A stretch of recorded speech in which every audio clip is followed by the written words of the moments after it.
Welcome to this segment we are calling Meet the Brattleboro Selectboard Candidates here on Brattleboro Community Television. I am your host, Olga Peters, and I am speaking today with Evan Chadwick. He is running for the Select Board, and as I understand it, Evan, it is your first time running for the Select Board. That is correct. And what made you decide to do it now, and what inspired you to do so? I've lived in Brattleboro since 2006, when it was my senior year at Keene State. And I kind of stumbled upon Brattleboro. I wanted to get out of the Keene State college scene and kind of focus on the next steps in my education and career. So I found a little cottage up on Upper Dummerston, just below the golf course, and lived there for several years. And I just never left. I mean, I got engrossed with the community. And so, it really was a community that gave me an opportunity. I was given an early opportunity for a job to work as a legal clerk here in Brattleboro. And, the more I got to meet people here, I realized that this is where I wanted to call home. I've always been interested in politics, but early on in my legal career, I was focusing on establishing my business and getting myself in a position for my employees and myself to be able to succeed. And now, with, about almost 8 years under my belt, I feel like this was a good time to give back to the community that has given me so much. And so that's why I decided to run this year. Thank you. And what do you feel the community should know, or that you want the community to know about you? Well, a lot of things. I mean, first off, I'm a lifelong Vermonter. I understand Vermont values. We are unique, to say the least, which makes it such a wonderful place to live and raise a family. I'm practical, though. I have ideas that I feel that my experience as a small business owner and as an attorney, I could assist the Select Board in implementing. Some creative ideas. I am bold with my ideas. When I first started my law firm, it was me, a kitchen table, and a laptop. Now we have 3 offices and I have 7 full-time employees. And so that same type of innovation in small business, I want to apply to Brattleboro. I mean, listen, I understand, in my profession is prosecuting a lot of civil rights violations by law enforcement. I understand the importance of the public safety report. I understand why the current board elected to do that, to spend taxpayer money to dig into that. I also realize that the first thing that we need to do is ensure that our town is run efficiently and that we are spending taxpayer money in a way that is going to benefit the whole of our society. So I feel that I can kind of bring that idea of innovation to the Select Board. I can try to use my knowledge to implement some of these ideas and hopefully use taxpayer money as efficiently as possible. So not only are we creating more opportunities for everyone, both business and socially, but also that we're attracting new young people or older people alike to come and really experience the same kind of experience that I was given. We need to give people more opportunities to succeed here, and I think the Select Board has a very unique ability to do so. And describe for us your leadership style.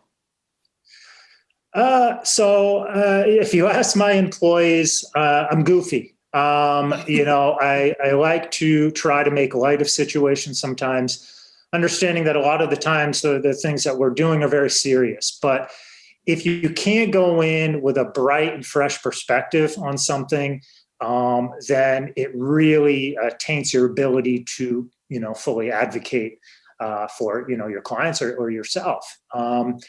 And so, I like to keep light, but when push comes to shove and we need to get serious about something, I can turn that corner as well. But really, I think the most important part about leadership is to be able to listen and to be able to really validate the concerns of your employees. And I think that same idea goes for the Select Board, is to understand that there are people coming from a wide range of backgrounds who have very valid concerns that they want to bring. And we need to listen and really validate that these are legitimate concerns, because these people have the courage to come to us with them and tell their stories. So that's kind of the long-winded way, but that's how I would act in the select board. And that's also how I act as a boss. Mm-hmm. So the flip side of that is, as a member of the select board, you'll be one of 5 people making choices and decisions and moving on policy. So I'm curious, we just talked about your leadership style, but what's your collaboration style? I mean, I collaborate every day. In my criminal defense work, a lot of times people like to say, oh, it's the defendants against the prosecutors, or, but it really is, in most cases, both sides are trying to achieve something and they need to collaborate in order to do it. I think that's the same in really any type of business. You need other people, you need other viewpoints, you need, a healthy debate before you can really reach some kind of consensus. You need to negotiate. And when you draw a line in the sand and aren't willing to bend on that position, a lot of times people get hurt in the process. And, so it's really important.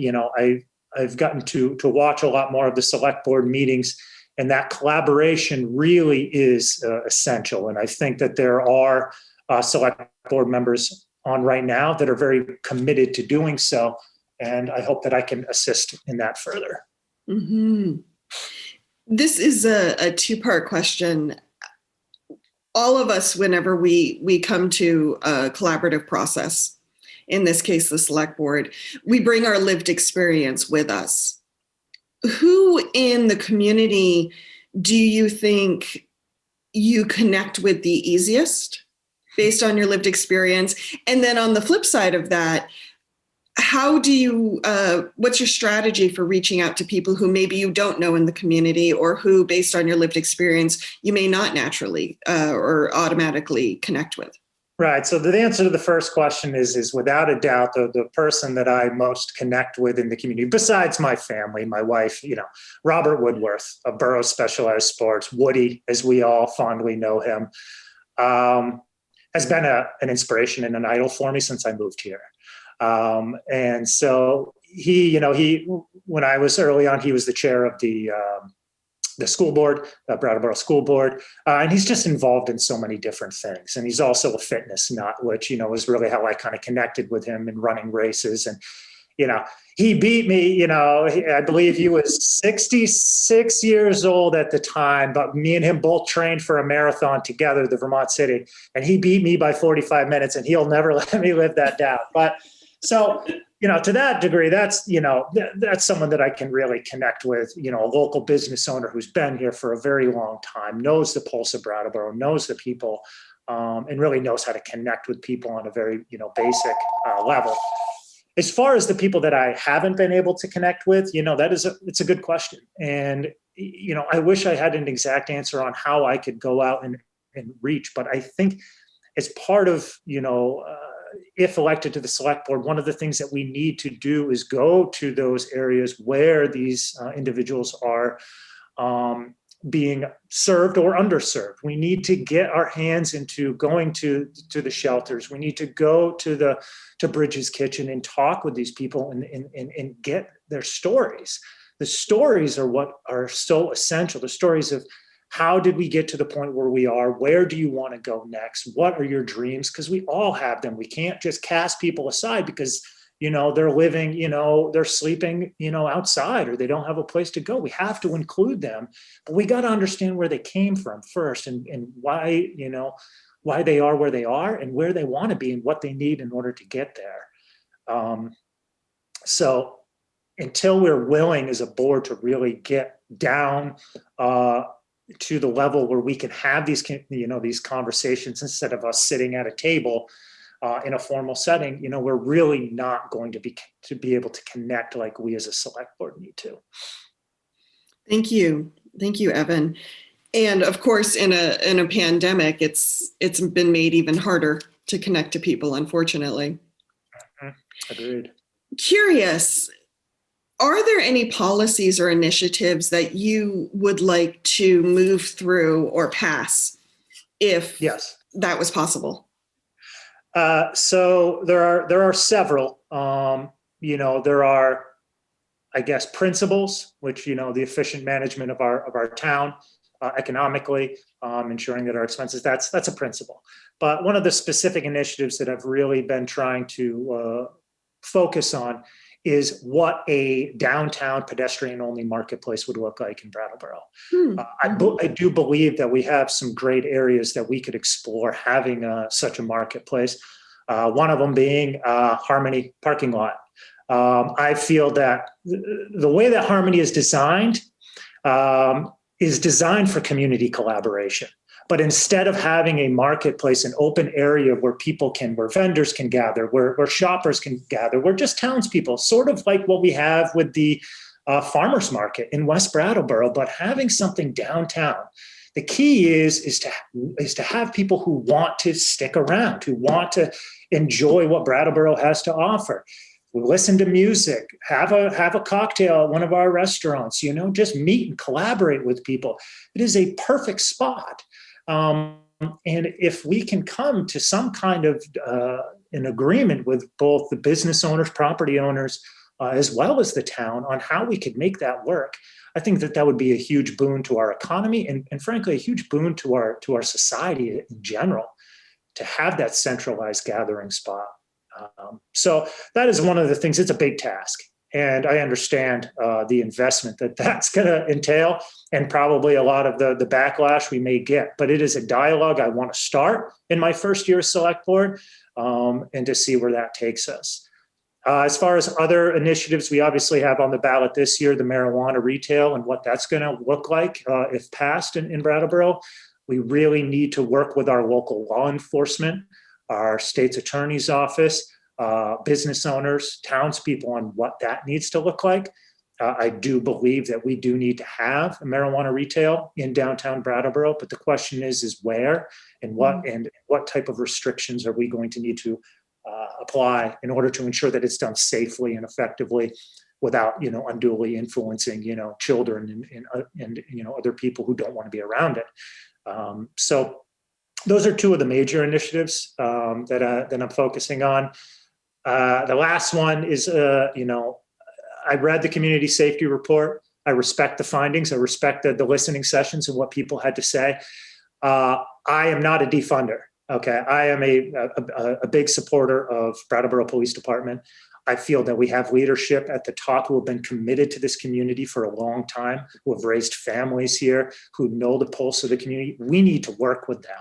We need to see what they need, how we can get their officers to be better, how they can be efficiently trained, and also how we can keep good officers. The problem with Brattleboro is we cannot compete with other police departments. You even go to the Vermont State Police, a starting trooper with the Vermont State Police is going to be making upwards of $10,000 more a year to start than what we can offer in Brattleboro. And Vermont State Police has a significant shortage of officers. So how can we as Brattleboro compete for those officers when we can't even compete even closely to the compensation package that Vermont State Police are offering? So, long-winded, but that is another thing that I really do think that we need to focus on. We need to support them. We need to show the Brattleboro PD that we do support them and not just say these are the things they're doing wrong, because frankly, they're doing a lot of things right. I'm glad you mentioned the community safety review report because that's one thing that you'll be inheriting as a select board member. And you talked about not being a defunder, but are there parts, things that the Brattleboro police are doing that maybe you feel could be taken off their plate and moved to another part of the community? So things are more efficient, people's needs are met better, however you want to define that. Yes, there are. So mental health crisis is not necessarily where someone is committing a crime or is a danger to anyone, but someone who is suffering Law enforcement is not equipped to respond to those situations in the most effective way possible. There are, crisis teams, mental health workers that are much more equipped to go assess the issue and determine what, can be done to assist that individual. I don't believe that law enforcement should be responding to those types of situations unless it poses a risk of safety to either the individual themselves or the general public. As far as the responses to relatively minor reports, a report of someone who's, again, like disorderly, someone who's yelling things, again, we need to have our officers respond to things in which they can save, life, property, or, just the overall general safety of individuals.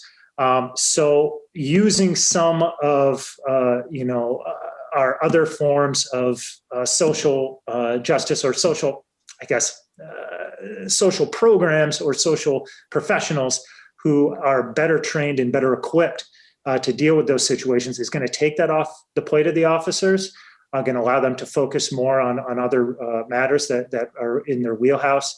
And also really, in general, is going to save the town of Brattleboro, I think, a lot of heartache and money. So I think we do need to be able to delegate those types of things a little bit more efficiently. Thank you, Evan.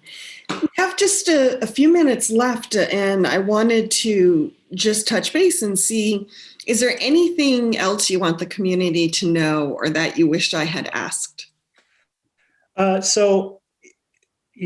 One of the things, like I said, that I do is I handle police brutality cases. And, so another thing that I didn't mention before was the racial disparity in police stops. Stephanie Seguino, a professor at UVM, has been following this for a very long time. And, I've talked to her about the racial disparities in policing and pulling people over, searching vehicles, even though the minorities that are being targeted are less likely to have committed crimes. Mm-hmm. That is a concern. And I see that, okay? I have seen that, in my work handling police brutality cases, mostly in cities up north. And so, I'm very cognizant that these are things that we need to do better on. We need to be more inclusive. And, if we are making people feel uncomfortable simply because the color of their skin, because they're being, disproportionately seized and being suspected as being a criminal, then how are we ever going to be able to move forward and diversify and to have a much more inclusive community if we can't even get through that law enforcement implicit bias that we're seeing? So, yes, that is a major concern. And that is the one thing above all that I gleaned from the public safety report was that we certainly need to work on implicit bias training to ensure that our officers understand that even though they may not, intend, that this type of bias can be baked in and can really cause people undue harm. So I want people to understand that I'm willing to listen to that side of things, that I'm not just one of these people who's just going to defend the police department at all costs. Believe me, that's not what I do professionally, and that's not what I would do on the select board. But this is a discussion. This is not a shouting match. And we need to identify the problem, discuss with leadership how we can solve the problem, and then move forward in implementing those solutions. Thank you, Evan. That is all the time we have for today, but I really appreciate you sitting down with us. For those who will be voting on the Brattleboro Select Board, polls will open on March 2nd. If you would like a ballot mailed to you, you need to reach out to Hillary Francis, the town clerk of Brattleboro. Evan, again, thank you for joining us. Thank you, Olga. Thank you for joining us for this episode of the Meet the Brattleboro Select Board candidates here on Brattleboro Community Television. I am your host, Olga Peters, and I am speaking with Kurt Daims, who is running for the Select Board. I believe you're running for a one-year seat. Is that correct, Kurt? That is true. And tell us, why do you want to serve on the Select Board, and why would you like to do it now? Well, in general, in general, I've been working with Brattleboro Common Sense and doing all the important things that people might think need doing around Brattleboro. I wonder if I could help out better by doing it on the board. But especially, more specifically, I do it now because I think Dan Quipp needs help. The board is debatably got its heart in the right space, but it's not acting strongly.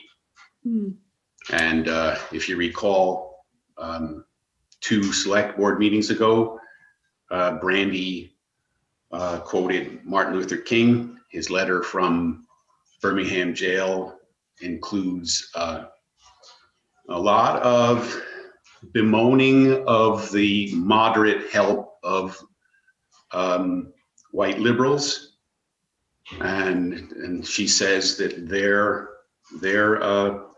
effect, the effect of the moderate help is damning and frustrating, even compared to the outright, I think she says, the absolute opposition of enemies.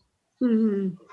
So it's because of, Brattleboro has got this very strong liberal representation. I think we're sitting on it too much. And we need some tough love. We need to really get serious on more than one issue. More than one issue should be taken as an emergency, not just the climate.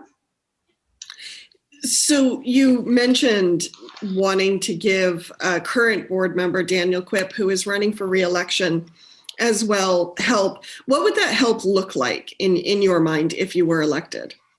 That's a good question. Not sure. If something comes up for a vote, some important issue comes up for a vote, I would speak, and I would speak strongly. I wouldn't just, speak my mind and then let Elizabeth and Tim say something and then say, oh, let it go. No, then I'm going to have something else to say. I'm really going to push. I think that's where Dan has not come through. And I would also hope that completely in the other direction, not exerting a lot of control in the select board. I think the select board has unduly continued this wrong tradition of taking up the representative town meetings work. The most obvious example was the recent prolonged debate on select board compensation. The charter gives that job explicitly to the representative town meeting, saying that the representative town meeting can adjust or should adjust the time from time to time the select board compensation. So they set it and they leave it alone until they want to change it. That's their job. And people might say, oh, that's okay, but the select board can't. No, the select board can't. The select board is not supposed to do, also by charter, not supposed to do other duties which are given by charter to any other office. That's the select board duties are very clearly delineated in the charter. There's a whole bunch of very specific jobs. And the charter says, do these and other things, but not anything that's given to one of the other offices. And we do that too much. So being on the select board, I would tend to say, let's give this to the people. Let's bring a vote to this. Let's give this to RTM. That's really what the RTM is supposed to be for. RTM, on the other hand, is by charter a guiding body for the town. That's a quote, I think. A source of ideas and proposals. That's our job. I mean, as RTM, that's their job. And, so, Kurt, I'd love a little clarification on that, just so I understand. I know the board has, talked about compensation, but what they were doing is they're putting together a budget that they may approve as far as their step, but then that budget and the compensation goes to representative town meeting who has the final say. So are you saying that they shouldn't even be talking about some of these things? Like even that's a step too far? Yeah. They were wondering, how much it ought to be or a general range. And the other thing was peculiar, Olga. They're having such long meetings lately. And during that meeting, I think someone even referred to it. Oh my God, we have such a big agenda.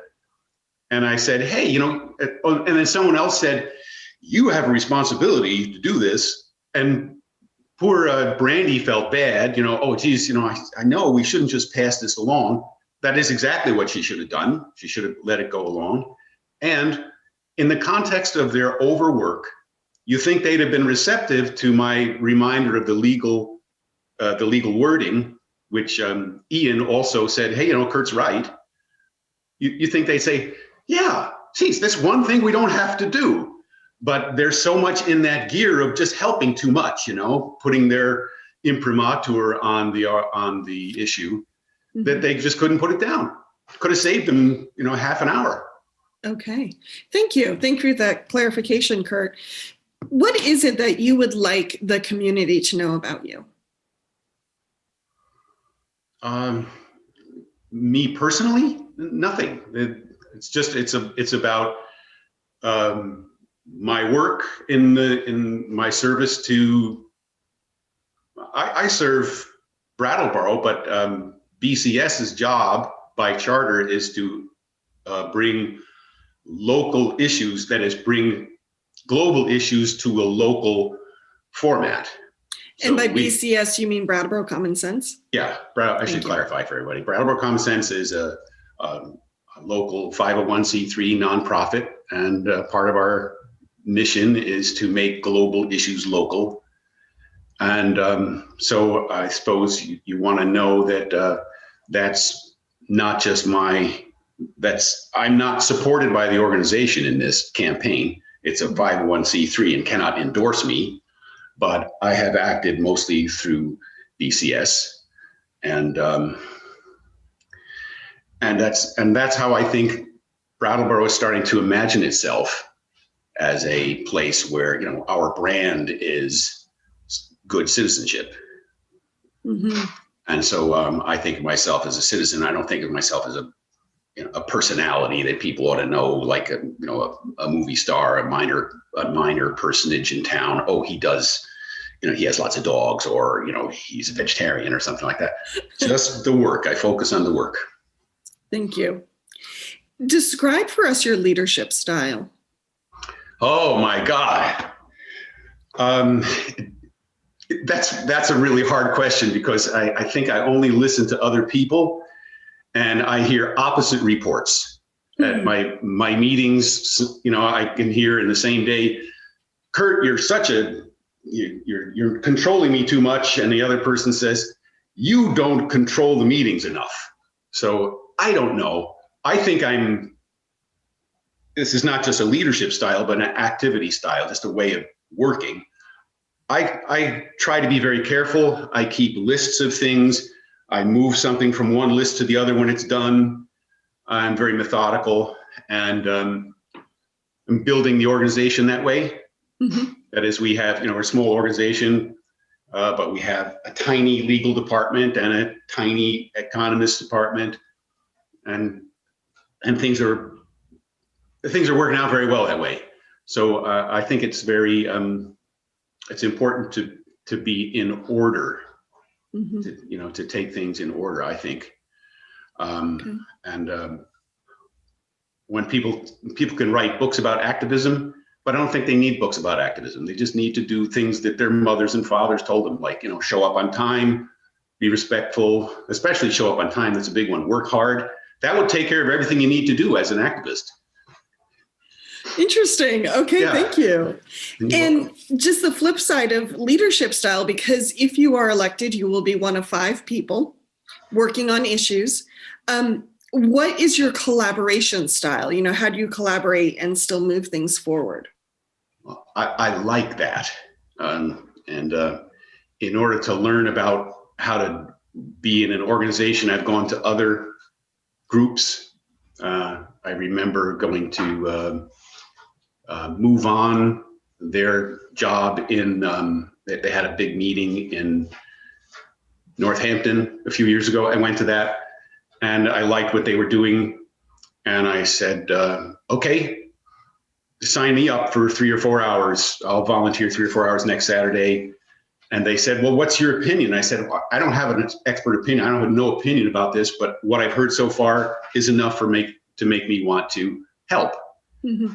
And I think that's a good collaborative style. I really hesitated to take up their time, giving my opinion about it because I was a beginner. Mm-hmm. And that's my style as a collaborator. I'll just, okay, this person's the boss and I'll just be the helper. And that is so refreshing. Believe me, that is very refreshing for me because, BCS is a small pond, but, I'm always coordinating people and managing people and getting people together. And it's hard work. It's very hard work. And it's just refreshing to not have to be the go-to guy. Right. So I think I'll be ready to assist. Wonderful. Thank you. And, as you come to the board, you will be bringing your own lived experience to that board.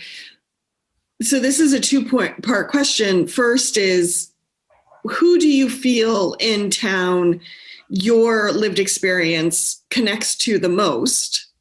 And then second part, what is your strategy for connecting with people who perhaps may not share common ground with you, may not share lived experience, but you still want to make sure as many people are at the table as possible when you're doing the work of the town? I don't understand the first part of the question. The second part is, that's right there for me. If you notice my email, it says at the end, my emails always say, have you talked with a stranger? You ever notice that? Mm-hmm. Mm-hmm. Some people actually respond to that question. That's great. And then we get little discussions going, but that's the same as what I do as an individual and what people do in our organization. We go out and we talk to them. Mm-hmm. We have a little, this little thing here, I can't show it to you now, a little podium. Sometimes we put it out on the street and we sit and ask for suggestions and comments. Last time we did that was a couple months ago, and we were asking people about their feelings about police. Mm-hmm. And a lot of people like to stop. BCS does lots of surveys in other ways, but it's mostly on the street. Mm-hmm. And that's how the organization works. And the way I work, I was basically shy as a kid, and doing politics has really forced me to endure my anxiety talking to strangers and so forth. But I make it a habit now, and I'm just compulsively friendly. And I like going out and shopping because it means I'm going to have a chance to meet somebody at the cash register. So I always talk and I always ask. That's the way to know what people think, regardless if they're the same demographic as yourself. But I didn't get the first part of the question though. Well, the first part was, who are there any specific people or groups in town that you feel based on your lived experience, you might automatically connect to faster? No, I don't think anybody particularly, attracted to me. Mm-hmm. But I think if I could change the question a little bit, if Sure. There's the type of person that's not attracted to me that I can't connect with, homeless people. Mm-hmm. Homeless people. We several years ago in 2012, you remember Anthony Gilbert? Were you around here then? Yes, remember? I do. He and I worked together to try to start ordinances protecting the homeless people, specifically allowing them to use public land, town properties. Yeah. And I learned a lot from him. One of the things I learned was that homeless people, or a lot of them, feel so lousy that they act like they don't they don't deserve help. Hmm. So when he and I went downtown to meet homeless people and asked them, you know, do they like this idea of, you know, making this ground specifically legally available to them? They might have liked it. I don't remember that part, how many liked it or not. But a lot of them said, you know, talk to me after I have a job, or, you know, after I get cleaned up, then I'd feel like I deserve the right to so and so and so. Oh, interesting. So it's hard to relate to them because they feel so bad. Mm-hmm. Yeah. Moving on in the interest of time, Yes. are there any policies or initiatives that if you were elected to the board, you would like to pass or move forward? Oh my God. Yes. Is that a one-word question? Can you give us a couple examples? Yes, I can. One of the things that comes to mind is the NIMS resolution. Mm-hmm. 2012 BCS, I mean, not BCS, but the select board considered and warned the NIMS resolution. This is a federal protocol. Yep. It's in the news recently because the feds used it, that is Trump's goons used it in Seattle to legally outdo the police there. Trump's goons were able to take over Seattle and kick ass as they do, because Seattle had signed this deal with the devil. Mm-hmm. You know, they get grants and they get help on this and that if they sign this NIMS, National Institute Management System. Right. Right. Yes. Okay. Which this is starting to come back. It allows the state, the feds, to take over emergency services in a given jurisdiction. Mm-hmm. Well, in 2012, we signed on to that. Mm-hmm. That is, the Brattleboro Selectboard signed on to it without warning it with proper information, Mm-hmm. and without reading it. Hmm. Not one of the 4 people present on the board, one member was absent that first day, I think. Not one had read it, and they admitted it. They admitted it on camera. Olga, I'll send you the links and everything. It's just unbelievable. Dick DeGray and Chapman and David Gartenstein admitted not having read this, but they signed Brattleboro onto it. And you would like to see Brattleboro unsign? Yes. Okay. That's one thing. And another thing, see, that was just. I have a vague memory of that time, but I admit I'm not clear. I remember writing about it, but I don't. You wrote about it. I think I did. Yeah. Then I reported incorrectly because I said it hadn't been given proper something in the press. I have. Well, I said vague memory, so. but yes, I know the program you're talking about. And they also said that Dora Boubalis said, we shouldn't pass this because we already passed a resolution in 2003 that said we wouldn't do things like this. And not one of the other 3 guys even asked about it. Oh, let's take a look at that. Mm-hmm. Because it was an overwhelming vote, if I recall, which said we won't do that. Right. And they weren't even curious. So I want to change that. That's just one thing. Mm-hmm. I think we should undo the 1% options tax. Our downtown businesses were not doing so well 2 years ago before we instituted that. They had fought it year after year, saying it's just too much of a burden. Now they had the extra burden of COVID, and nobody said, well, let's take that tax back. It should have been automatic when they were already on the edge. Mm-hmm. So I've begun talking with the DBA, and I hope we can bring up a resolution at a representative town meeting. And about representative town meeting, I would like, this is another thing we ought to do. I would like to get the select board off of,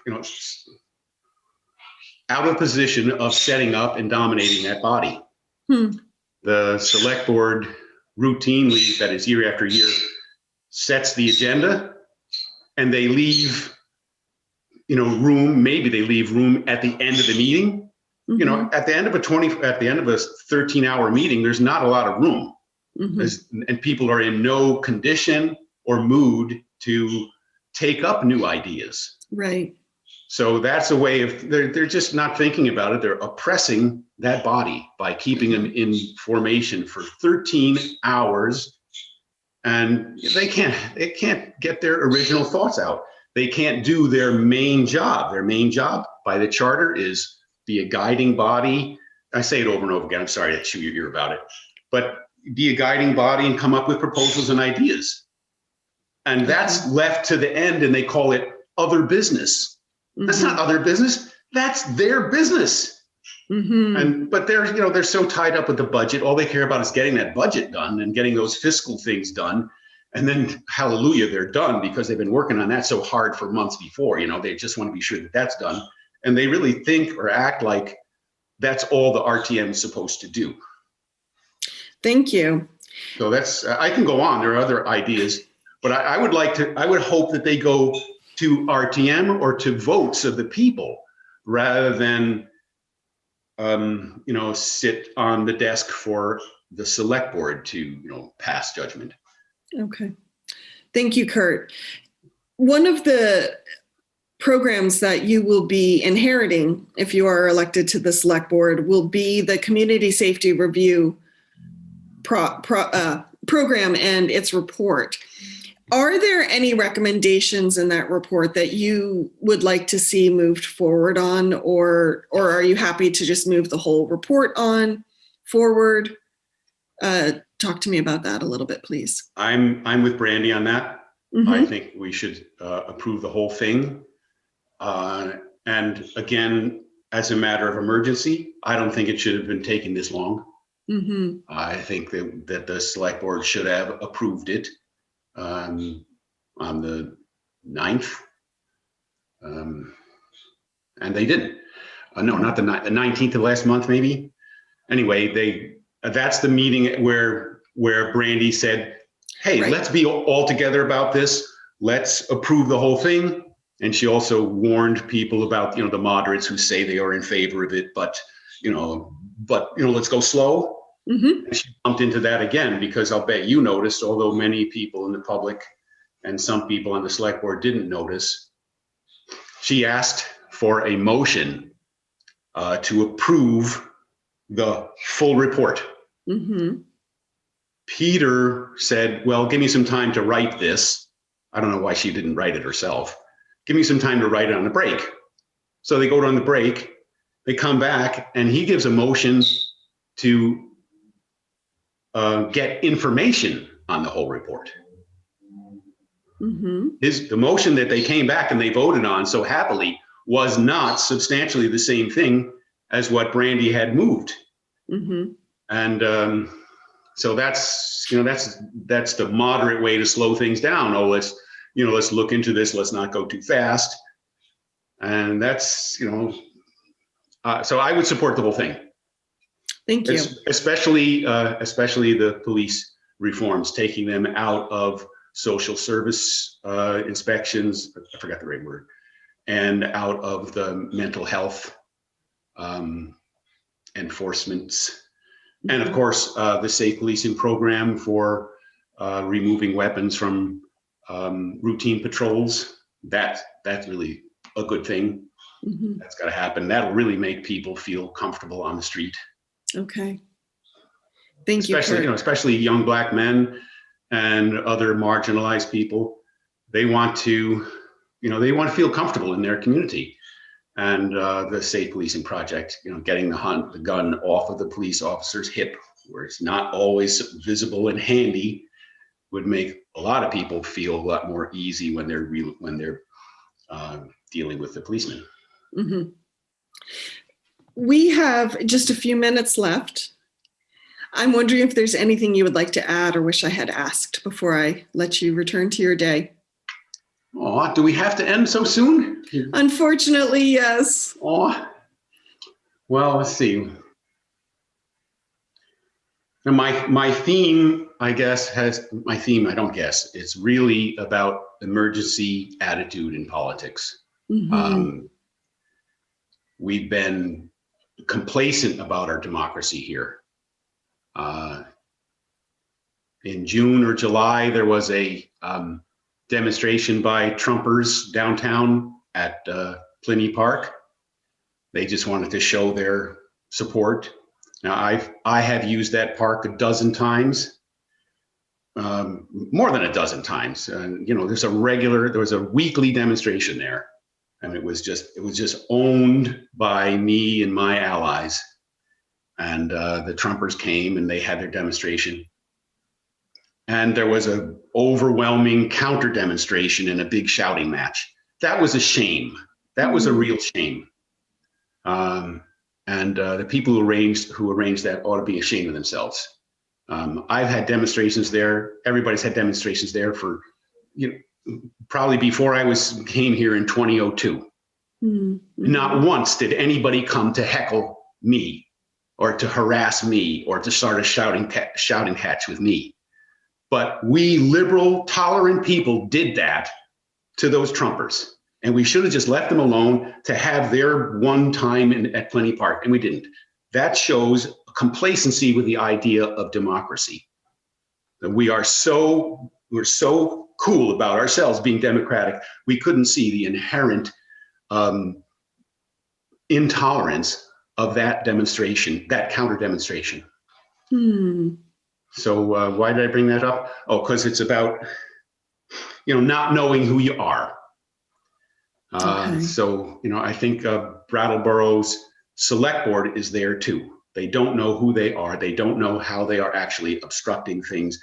When in 2019, September 2019, everyone said, oh, I support, we believe in the climate issue and we believe it's an emergency.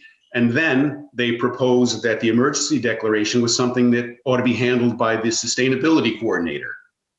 If you recall, there was no sustainability coordinator at the time. Hiring that position was months away. And yet they were saying, oh, we believe this is an emergency. Now, how many times when something's an emergency do you give it to someone who doesn't exist to take care of? That's another example of just not really knowing who you are and just being so complacent. You think your good intentions are enough. No, you gotta be like Martin Luther King, you gotta get militant at the end. You cannot just let other people set the schedule for your issues while you're enduring what he called an obnoxious peace.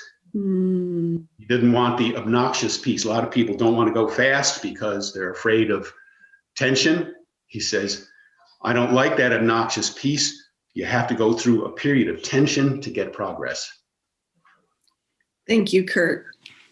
I appreciate you joining us today. Just a reminder to voters in Brattleboro that the select board election, as well as questions, some townwide votes around cannabis and the school district, will be on the ballot on March 2nd. If you would like to request a ballot to be mailed to your house, you need to contact Town Clerk Hillary Francis. Otherwise, polls will be open on March 2nd. Kurt Daims, good luck in the campaign. Thank you, Olga. Thank you, everyone. Welcome, and thank you for joining us for this episode of Brattleboro Community Television's Meet the Brattleboro Selectboard Candidates. I am your host, Olga Peters, and I am speaking today with Jessica Gelter. Hello, how are you? Hi, good snowy afternoon, Olga. Glad you can be joining us. And I would love to start, Jessica, with just a very direct question. This is your first time running for Select Board, as I understand it. Yes, it is. So why are you running and why now? I would say that I've always been interested in getting involved in the local community and giving back. For a long time, I've served on nonprofit boards and organized community gatherings. For the last few years, I've been on the planning board, which has been a great way in for me to learning about municipal government and really understanding how the town works and how it's all put together and how all the pieces work. And this year I started attending select board meetings on Zoom. They were very accessible. I loved that. And I was really excited about the processes that the tenants union and the community safety review were going through to make change in our community. And I thought, that was such an inspirational process, and the accessibility of the meetings was so new and exciting. It really sort of lit a fire under me to get involved in a more deep and meaningful way in Brattleboro. So that's why. And what would you like the community to know or understand about you? Hold on.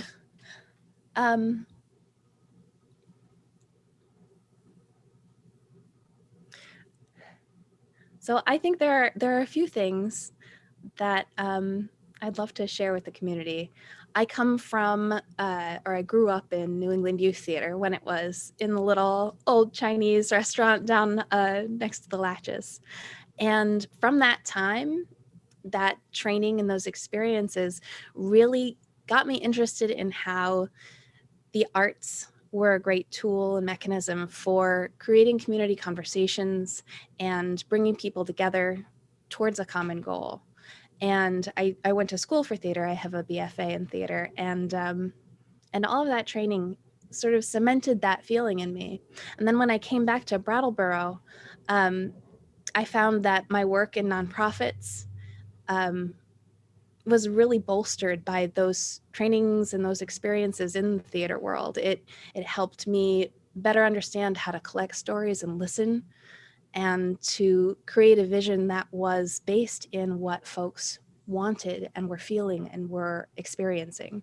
So yeah, I think that a lot of folks in town know me as an artist, but I'm also a nonprofit executive director, and I've taken my art into this new realm of community leadership. And I think that, that really applies well to select board leadership. Thank you. Speaking of leadership, describe for us your leadership style. Like I just said, it's a lot to do with listening, and it's a lot to do with creating a collaborative vision to move forward. One of the things this year that I've been really excited to see with the select board is that it's not just a representative body. They aren't just endowed with the power to make decisions for the community, that the community has really been brought into the conversation process and the decision-making process. And to me, that's an amazing thing that's happened for our democracy.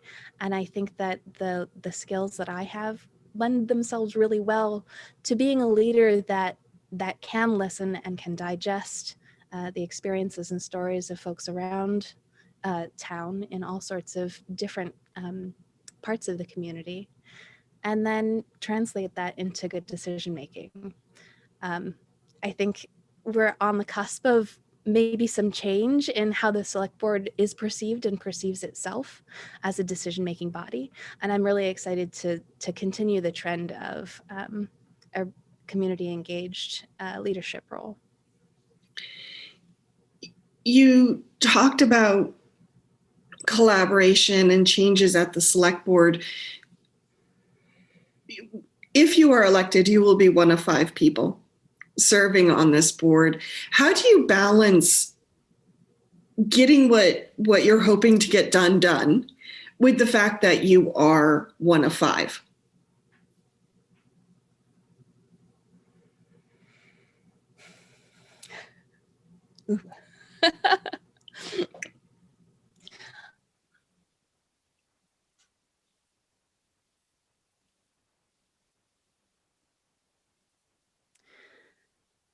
Brandy Starr, I think, was a beautiful example of a leader who brought empathy to the work that she did.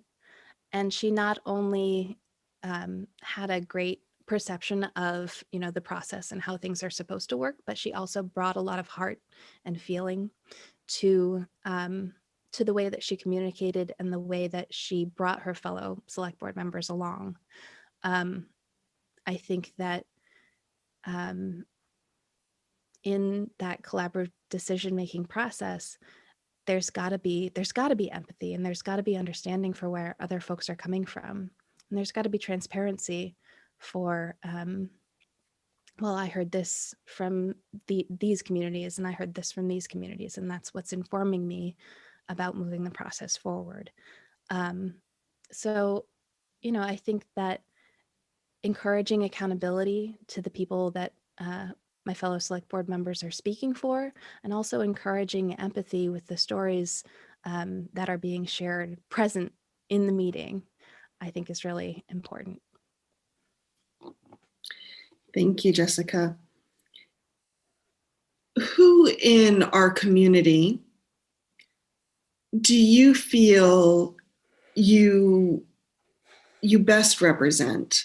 Or to put that another way, based on your lived experience, who do you feel you connect with the best in our community? So I am a lower middle class homeowner in Vermont with a husband and a child and a dog and a yard. So I have that lived experience of being a homeowner in Brattleboro. But I also have lived in town as a single mom and struggled and had to take advantage of a lot of programs that supported me in growing to where I am now. So I think that, both I can come at this as a resident taxpayer homeowner, but also with the lived experience of someone who has struggled. Yeah. And, that one thing I think is so powerful about serving the community too is, along with whatever lived experience we bring to the table, we still need to find ways to connect with people who maybe we don't know or who don't share the same lived experience. What is your strategy for not only connecting with people as a select board member, but also making sure that as many people as possible from our community are at the table? Well, I was really proud at my first volunteer meeting where folks got together and were offering help to my campaign, that there was such diversity and representation around the table, around the virtual table. There were community leaders from a few nonprofits, and there were people of color, and there were non-binary folks. And so it was a really great cross-section of Brattleboro and of the communities that have been active this year, as well as, my neighbor who's a homeowner and a friend who's a educator.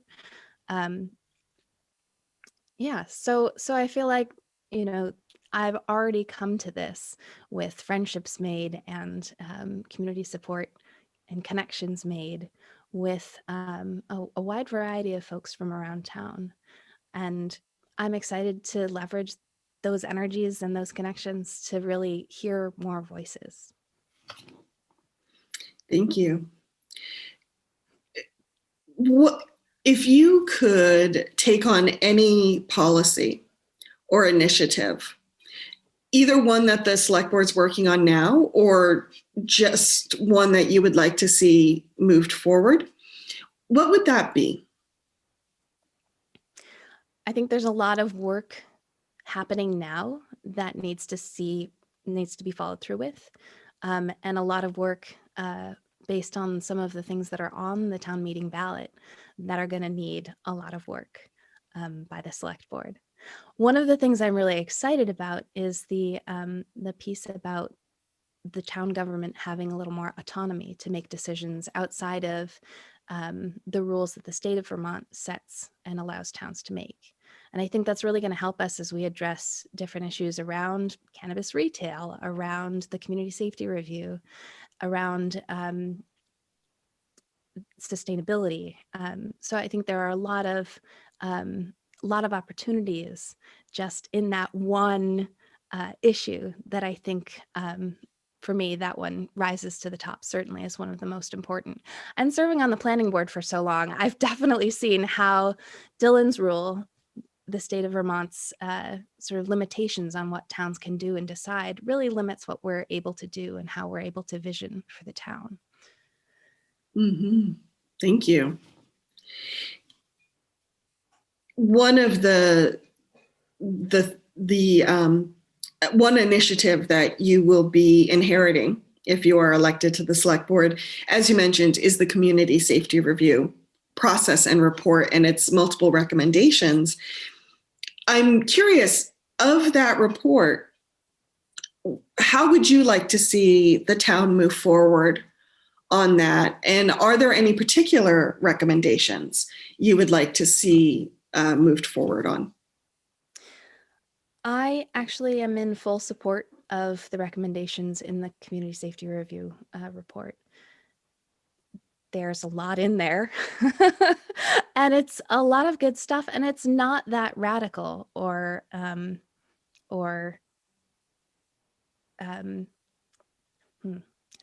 it's not that radical. I think one of the first things, I mean, they have a great list of first steps to be taken. And one of them is acknowledging harm. And if you've read the report, it's full of stories of how many community members have experienced harm from the way that policing happens in town. And that has to do with a lot of the policies that are set up and the trainings that are set up and the ways that we use police to keep our community safe. So I think that acknowledging harm is incredibly important. And I want to say that I see those stories, I've heard those stories, and I want to acknowledge that there is something wrong with the way that we approach safety in this town, and I think we can do much better. And the recommendations are fantastic and are laid out in a really clear path forward. And again, coming from the Planning Commission, I want to say that it's really important to have a plan and see your path forward. And this report just does that in a beautiful way. Thank you.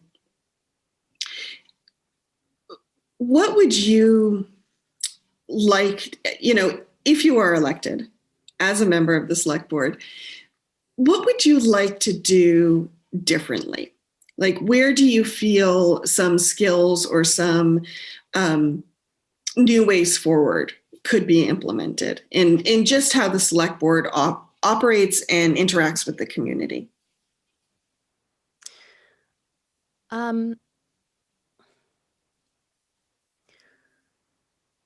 I think I do have a bit of a learning curve to get into the process of what the select board does throughout the year.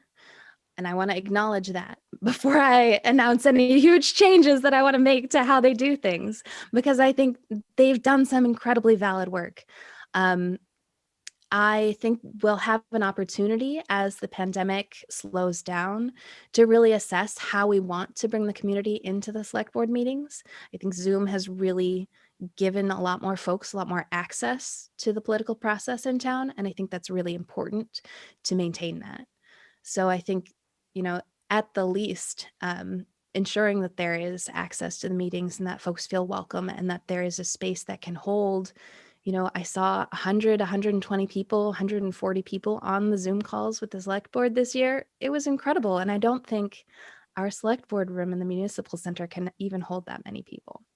So I would definitely say thinking more about how we can welcome more folks into participating. Thank you, Jessica. We have just a few minutes left. what would you like to add or wish I had asked that you would like to share with the community?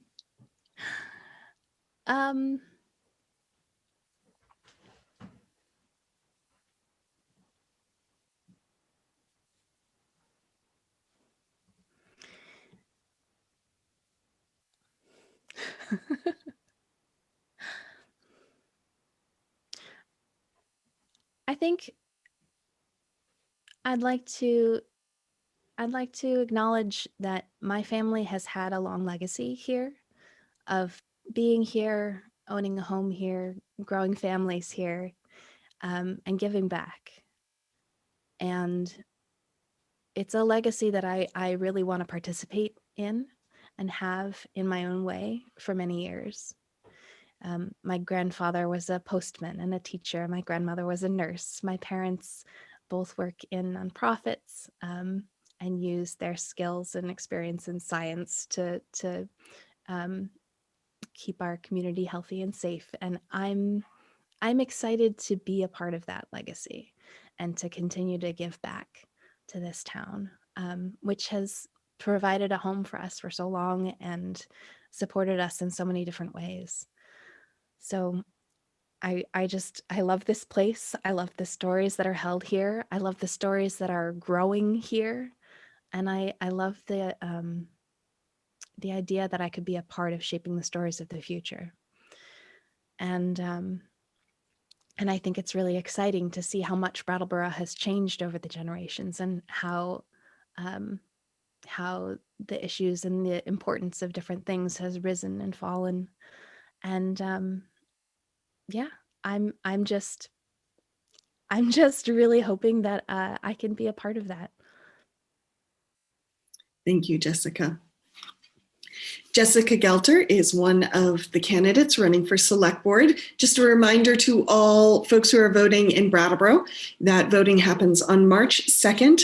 You can request a ballot to be mailed to you from the town clerk's office. Otherwise, polls will be open on March 2nd. Thanks again, Jessica, for joining us. Thank you for having me. Thank you for joining us for this interview with our latest Select Board candidate, Ian Goodnow. This is Brattleboro Community Television, and I am your host, Olga Peters. Ian, welcome. Hi, Olga. Thank you for having me. Well, thanks for joining us. Now, you are one of two incumbents who are running for re-election on the Select Board. You're just finishing up your first one-year term, is that correct? Correct, yes. And you're making the leap to the 3-year seat. Yes, I am. If you are elected. So I'm curious, what is bringing you back to another term, and why choose the 3-year seat instead of just running again for a 1-year seat? I'm happy you asked. So when I ran last year, I ran because I was a young person in Brattleboro who was starting their career, was engaged, looking to start a life in this town. And I thought that was a perspective that was really important to have on the board. And that's why I ran. So I still feel that way. And, I continue to feel like that perspective is important. But I have chosen to run for the 3-year seat for primarily 2 reasons. The first, because I love the work. I really enjoy serving this town in this capacity. I think I'm good at it. And I want to continue to do it for a longer amount of time than just a 1-year term, which kind of gets to the second part, which I want to explain it in case any of our viewers don't know, so you'll have to walk with me for a second. The structure of the Brattleboro Selectboard having 2 1-year seats and 3 3-year seats is really a beautiful setup, because every year those 2 1-year seats are up for re-election, and 1 of the 3 3-year seats is up for re-election. So every year you have an opportunity to have some new people join with new perspectives and new ideas, while also continuing to maintain some continuity from the previous year with the 2 3-year seats who are still on the board. And so I think that is brilliant. It's one of the reasons I ran last year was because I saw this 1-year seat and said, wow, I have some experience with the town government on the developmental review board and being a justice of the peace, but I really am interested in this. And I don't think I have the experience to make a 3-year commitment now, but I think I can make a 1-year commitment. And I'm so happy I did that. And so now, as I sit a year later, having worked so much, I see an opportunity to both, for myself, try to move into a 3-year seat if Brattleboro wants me there, but also open up one of those 1-year seats for other people. Because having those seats available for new people who don't have experience as a select board member, I think is critical. And I'm really happy I did. We have 6 candidates who are running for those 2 1-year seats. And, the more candidates who are running, who are bringing more perspectives to town, local government for voters to choose, the better. Yeah. Elections are much more powerful the more candidates you have. Absolutely. Yeah, I completely agree. And I think that the way that we've structured it here in Brattleboro, it really encourages that. And so I think moving to the 3-year, running for the 3-year is a way to both, continue that, continue passing on that opportunity to someone else, and then also investing in developing the investment the town's made in me, because I've learned so much this past year about how local municipal government works, and I want to take that knowledge that I've gained and I want to give it back further to Brattleboro. What is it about you that you would like the community to know at this time? Yeah. I got married. That was a big one. I guess that's like the first thing that comes to mind that I think for myself personally, it's been a difficult year for everyone. And I think choosing to get married and canceling our large wedding for a really small event was the right choice, but really difficult.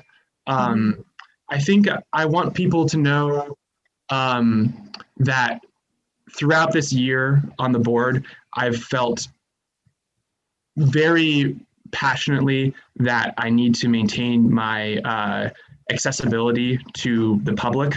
And so when my phone rings, I answer it, and I am happy to talk to people and answer emails. And I think that we have a level of government that here in town where if you have an interest or you have a question, it should not be difficult at all to reach one of your select board members or a member of town staff. So and then probably the last thing for the public to know is I'm coming up to the end of my clerkship for reading the law at Castello, Valenti, and Gentry.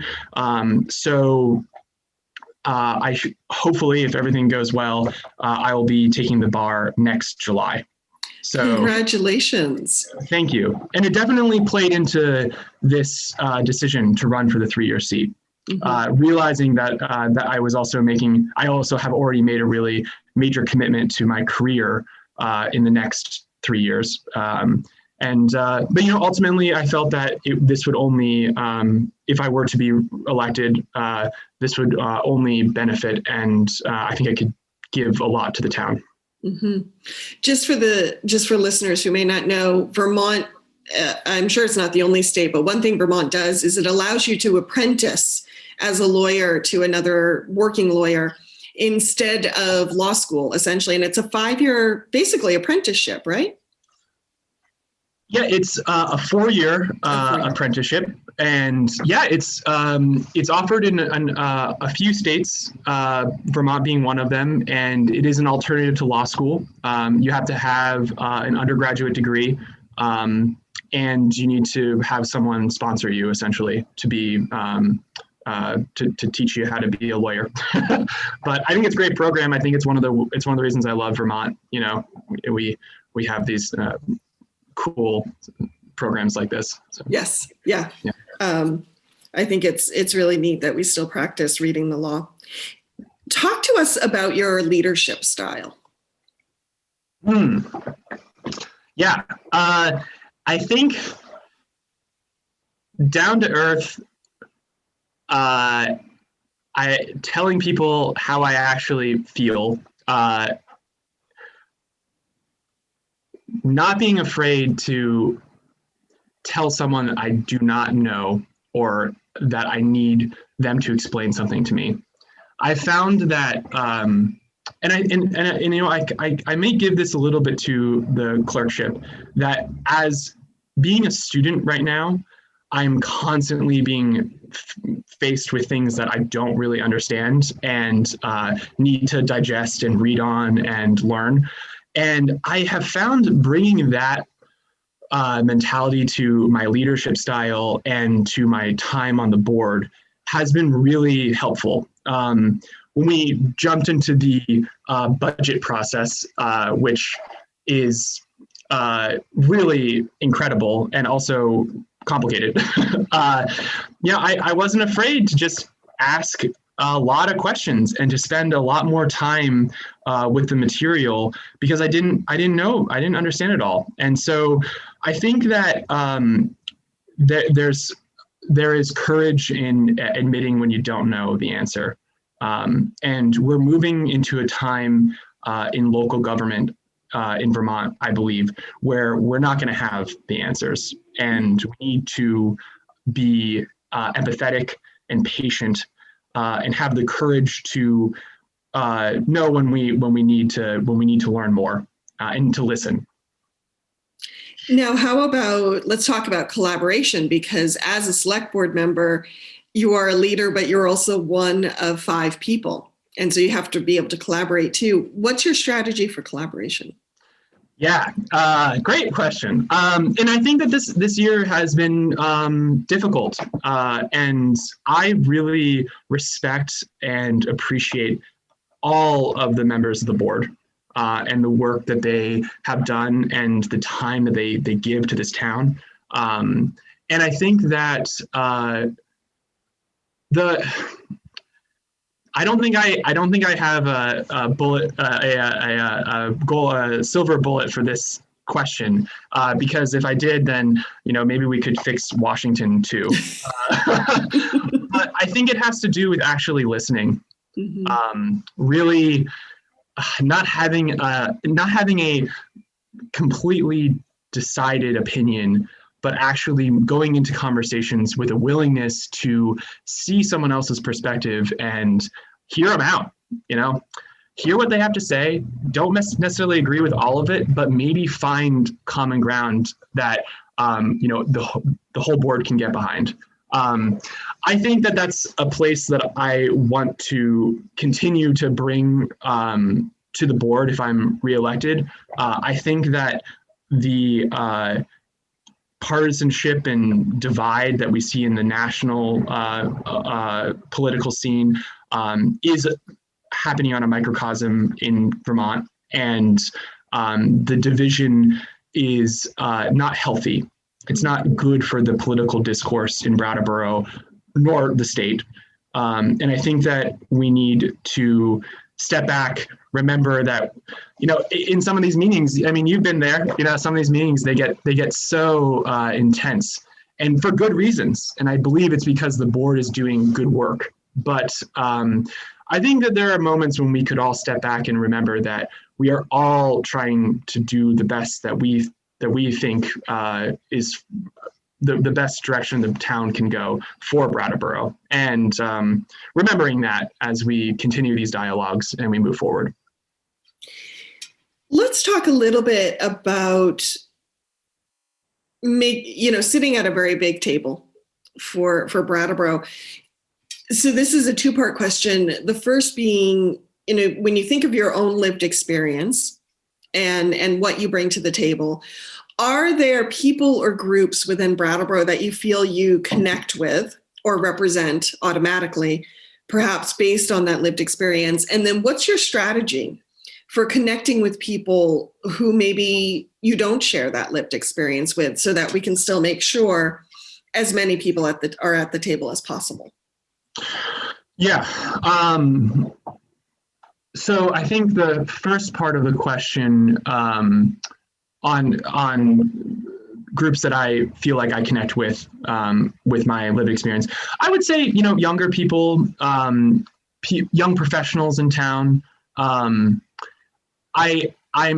from Vermont and am from the northern part of the state, and so in a kind of odd way, I really feel and connect with the feeling of Windham County feeling forgotten. Because before I moved here, before I learned how absolutely incredible this town is, I didn't know anything about Windham County. I didn't understand it at all because I was from Chittenden County and we didn't talk about this part of the state. And so through that lens, I understand, I get that. And I think it's such an important part of our character, being the jewel of Southern Vermont, which is what I think Brattleboro is. So I think there's that, and I think just through my own social connections with some of the younger people in town. And then the second part of the question, people who I maybe don't connect with, or I don't have a lived experience. I think that goes in a couple of different directions. The first has been, through the community safety review, which I think our viewers probably have an idea about, but was a months-long process to begin a dialogue and action on the safety of the Brattleboro community. That includes a review of the Brattleboro Police Department, but is not limited to. So through that long discourse, I was made much more aware of how my lived experience is so privileged and not that of many people who live in Brattleboro, specifically those who are in a marginalized community who have interactions with the police at a much more readily than people like myself. So that was a big part of it. And I think listening is actually listening and hearing those voices is the first step in trying to connect, and giving value and acknowledgement to that beyond just listening is huge. And then I would direct that same point to other communities in town that I may not connect with as readily because of my experience and my age, which would be maybe some older folk or people who are at the height of their careers, business owners that I don't interact with readily, which I know there are some. And I would say the same thing. It's listening. It's giving space at the table, and it's acknowledging their perspective and their life experience. So, yeah, Thank you. Long answer. Sorry. I didn't expect it to be a short one. It's the thing about democracy that is so powerful, and I've said this before, is that it is led by the people who show up. Yeah. One of its weaknesses is that it's led by the people who show up. And it's, as we have seen over the past 200 years, we don't always get it right when it comes to making sure everybody's at the table. And it's possible it's specifically possible in such a small community, like in a community in a Brattleboro, like a town this size, we can represent, we can hear the voices. And I think that's while this year has been so crazy and difficult for the board, for community members in Brattleboro, for our country, I am struck with an immense amount of optimism because I just see so much opportunity that this dynamic, dramatic year has opened up. We are thinking about things in new ways, and we are realizing just so many new potentials for how to better ourselves. And I think that we can apply so much of that energy to the select board, to Brattleboro municipal government. I'm really optimistic. Thank you, Ian. Are there any policies or initiatives that you would like to pass if you are reelected to the board? Yeah, absolutely. This one I was ready for. So I've got a couple. Number one is housing. So broad housing as a topic, but then let's talk about some specifics there. So first is the housing study. This year we talked about and gave permission for asking for a grant to do a housing study that Sue Fillion spoke to a number of times in select board meetings, including if you wanted to go back, probably I think late November, early December was when we were talking about a lot, and then she got the grant in late December. Don't quote me on that. So that housing study, there's going to be more discussion about that. And as we get someone to run it and then looking at the data that comes from it. So I think that talking about housing and affordability and how we can address this massive Vermont level issue on a local level is very difficult, but it's something that I want to be a focus of my time on the board. And another part of that is going to be a review of the ordinance for the landlord-tenant discussion. So a little bit of background for our viewers is this year we passed an ordinance that I supported where limiting a landlord-tenant a landlord from charging a tenant more than first month's rent and a security deposit to be no more than 1 month's rent at the beginning of their contract for rent. So this is to prevent maybe a first month's rent, a last month's rent, and a security deposit. And there was a lot of great discussion that came from that ordinance vote. That lasted multiple months.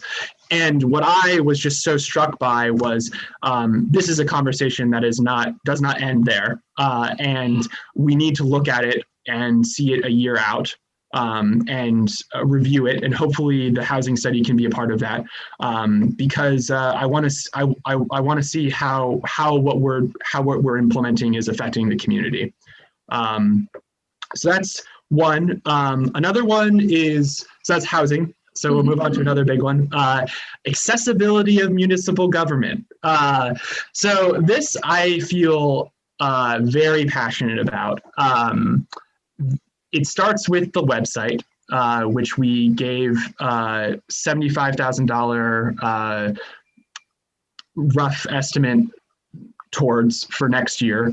And I think that $75,000 is an initial investment that the town is making into making town government and town officials more accessible to the public.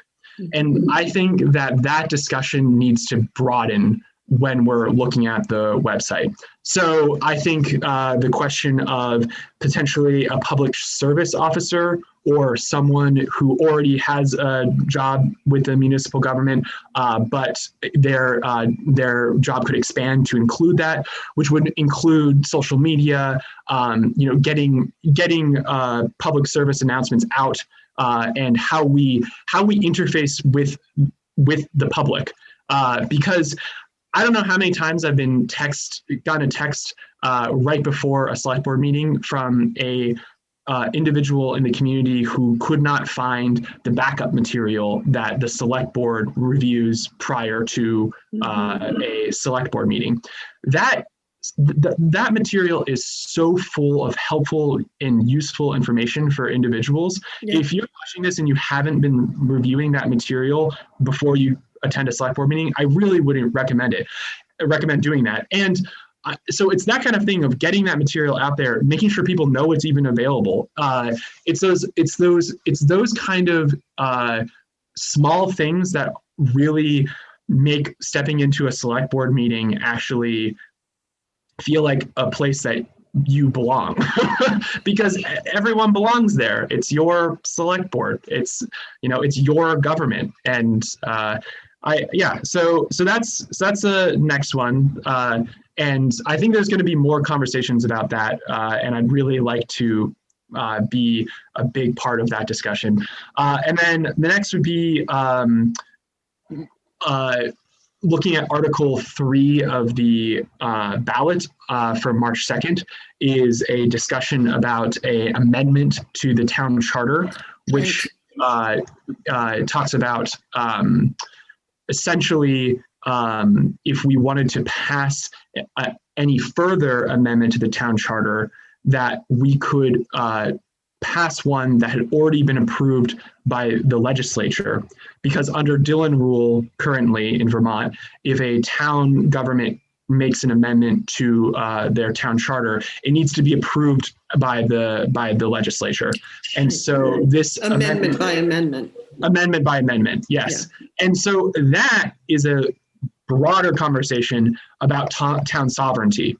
And I think that Vermont is the kind of place where this is a huge discussion that there's a lot to it, but it's, so I don't have any specific policy point, but I think that having a member of the board who is really passionate about this is important, because the town of Brattleboro being able to vote on things that affect the town of Brattleboro and then being actualized is essential. And the fact that that's not necessarily the case because of how the Vermont laws are currently needs to change. So that's another one. And then finally, kind of the most close is the community safety review recommendations, which I think I want that to be a major component of next year. So that's talking about, just to get through a couple of them, the discussion about decoupling the police from mental welfare checks, the review of traffic stop data and of generally call data from the police department. There are a number of things that came out of that report that I think we can all come together in agreement on moving forward and doing more work on could only be better for the community of Brattleboro, while working with the police and on their training, which was another really. I'm not even going to duck away from any of these things. So, it was a divisive vote, right? To whether to increase the training budget for the police department or not, and the board on a 3-2 vote chose not to. And I voted not to, because I really believed that, and I still do, I really believe that we do need to train the police and we need to expand that training, but we need to do a thorough review of what that training is. And and that has to happen before we put more money into it. It's, if something isn't working and we just throw money at it, it's not going to fix it. And so that is another part of this that I'm really looking forward to working on, and in the next years. Thank you. We are just about out of time, Ian, but is there anything you wanted to add or wish I had asked? Is there anything? I think probably the only other thing, how I would differentiate myself from the other candidate running for the 3-year. I would say that the only thing would be my having had experience on the board. And I think that from my position and having served on the board for 1 year, it's important to have some experience before you run for the 3-year. And so I think I really appreciate the town giving me the opportunity to do it for 1 year, and now I really feel ready to run for the 3-year. Thank you. Great.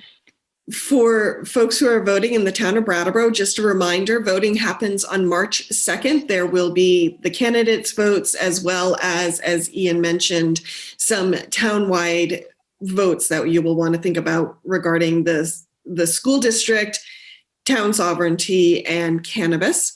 If you would like a ballot mailed to you, contact Town Clerk Hillary Francis. Otherwise, polls will be open on March 2nd. Ian Goodnow, good luck in the campaign. Olga, thank you so much. This has been great. It's always fun to get to talk to you.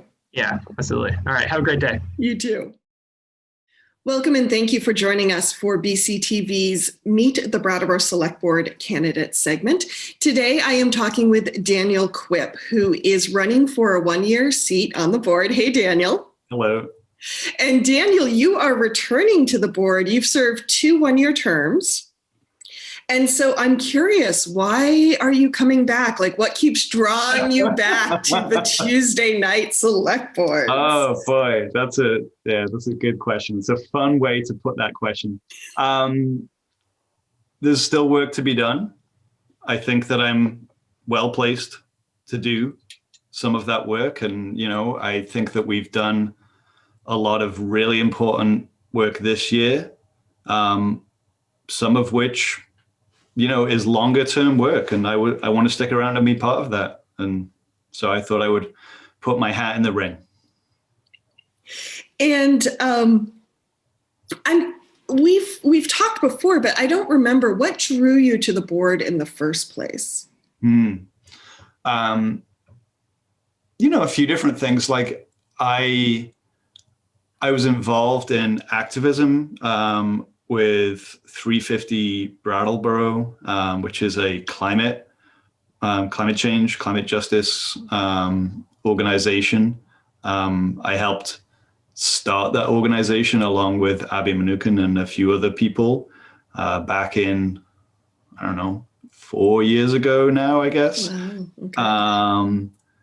And I was sort of drawn to work that was, something I could impact locally. So we, I sort of started to learn more and more about what happened at these things called select board meetings and who the players were and how you might get something done. And I would go along to them pretty regularly. And oftentimes I was going for like an energy or climate related kind of agenda item. But I got kind of interested in the other stuff too. And there was 1 year where I took out a petition to run and did not return my petition, thinking that there were other people better placed to do it. And then the next year I took it out and I said, you know what, I'm going to give this a try. And so it was myself, Liz McLaughlin, Oscar Heller, and Franz Reichsmann running for 2 seats. And the voters in their infinite wisdom decided to send me and Liz to the board. And we've been there ever since. Thank you for that little trip down memory lane. And what is it that you would like the community to know about you? Well, I knew that this question was coming. And on the one hand, right, I have a life outside of this Zoom room with all kinds of stuff in it. But I think that the voters really need to know that I've been on the board now for 2 years.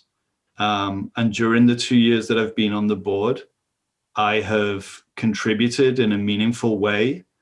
I was involved in getting the sustainability coordinator passed, and we now have a sustainability coordinator who during COVID has been a really great point person for creative, innovative solutions, often around food insecurity.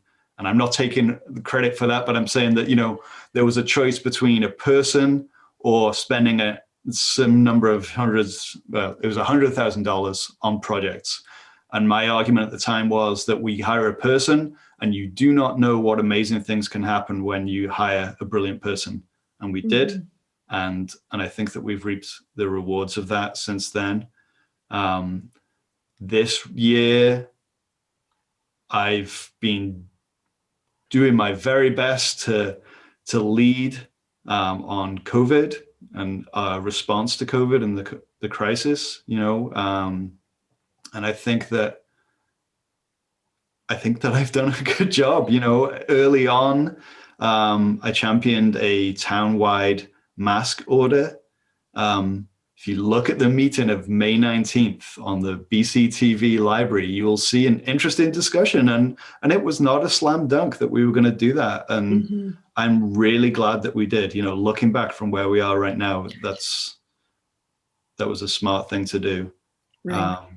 Because at the time, if I remember it correctly, the governor it was leaving up to towns whether or not they wanted to put these mandates in place. Right. So the governor had just released another an addendum to his executive order on the Friday. And our warnings get put together between sort of Tuesday and Friday preceding the select board week. So this was after we'd put the warning together for the meeting. And the addendum said that, there was some guidance around masks, but towns could pass stricter regulations around masks. And so over the course of that weekend, I talked with a lot of people in town and found that there was a great deal of appetite for us to do so. And so in that meeting on the Tuesday, it wasn't a warned item, which was one of the controversial things. There was a standing agenda item for COVID response at that time. And at the end of that agenda item, I said that I would like us to take this opportunity to discuss whether or not we will pass a stricter regulation around mask wearing in the town of Brattleboro. And we chose to do so after about an hour and a half's worth of discussion, which was a theme this year. And at the time, everybody made very sensible arguments. Some people were concerned, well, this wasn't warned, so people didn't get a chance to get prepared. Some of the business community weren't sure where they stood on it. But it was really an attempt to have the town, the capital T, be like the bad guy and say to everybody, in establishments in Brattleboro or places, where they're trying to receive services, that when you're indoors, you need to wear a mask. And I think that decision must have had a positive impact. We're the 7th largest municipality in the state. And thankfully, our number of cases is not the 7th. We do not have the 7th highest number of cases in Brattleboro in this state. And, fingers crossed, touch wood, we will continue to, I'm not saying that we've been unscathed, there've been impacts here, obviously, as there have been everywhere. But I think, it could have been a lot worse. And I think that what we did by making that decision early on was establish a culture and an expectation that masks would be part of what it is to be in Brattleboro. And so I feel really good about that. Good. Thank you. And describe for us your leadership style. Okay. My leadership style. Do I have a leadership style? Yeah, I know I do. It's a funny thing to be in this position. When you say, okay, I'm going to run for the select board, unless you've been on some other kind of city council someplace else, I don't think you know what you're in for. Interesting. And so you've got to grow into it. It took me, a little while to grow into it. I think during my second year on the board, I felt much more comfortable in accepting the fact that I had some leadership responsibilities, right? And so like, when that possibility for passing some kind of, mask regulation came up, I seized it.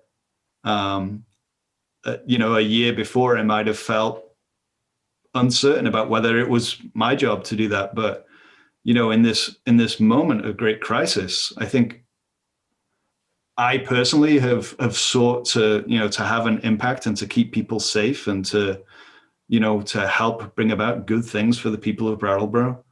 And I think that in general on the board, what you have is 5 people that take their leadership roles really seriously, and are seeking to do good for the people.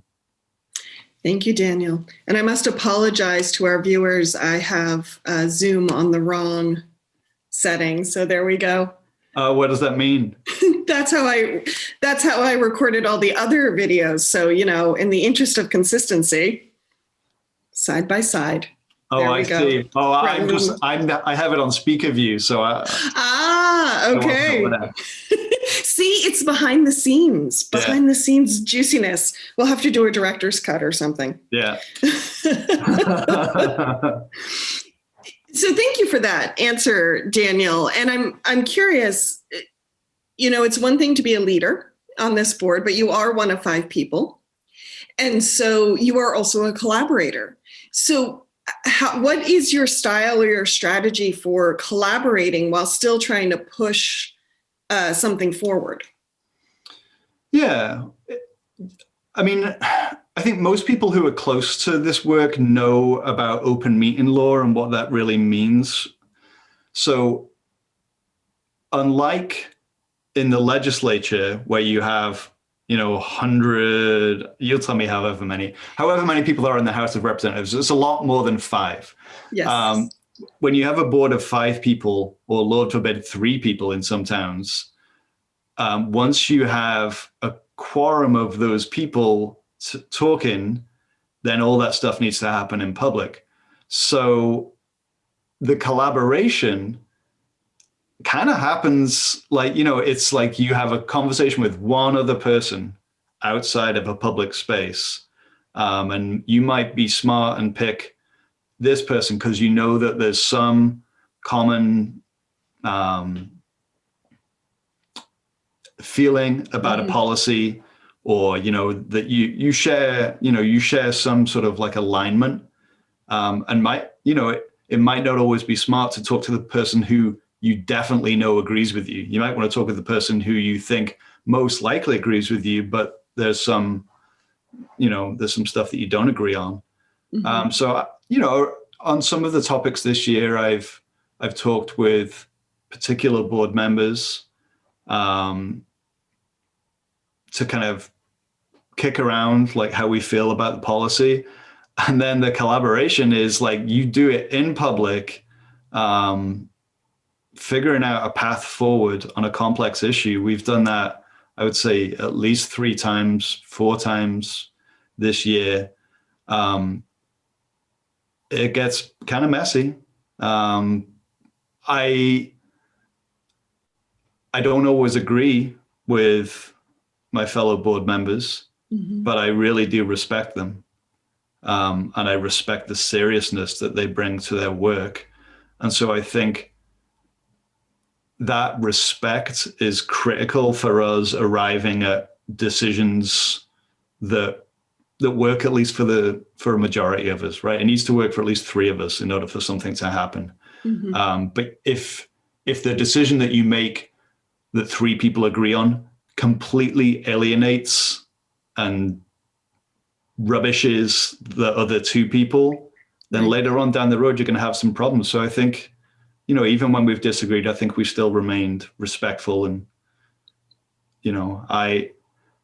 part of the reason why I want to run again is because of the composition of the board right now. Like, I really like working with Ian and Tim and Liz.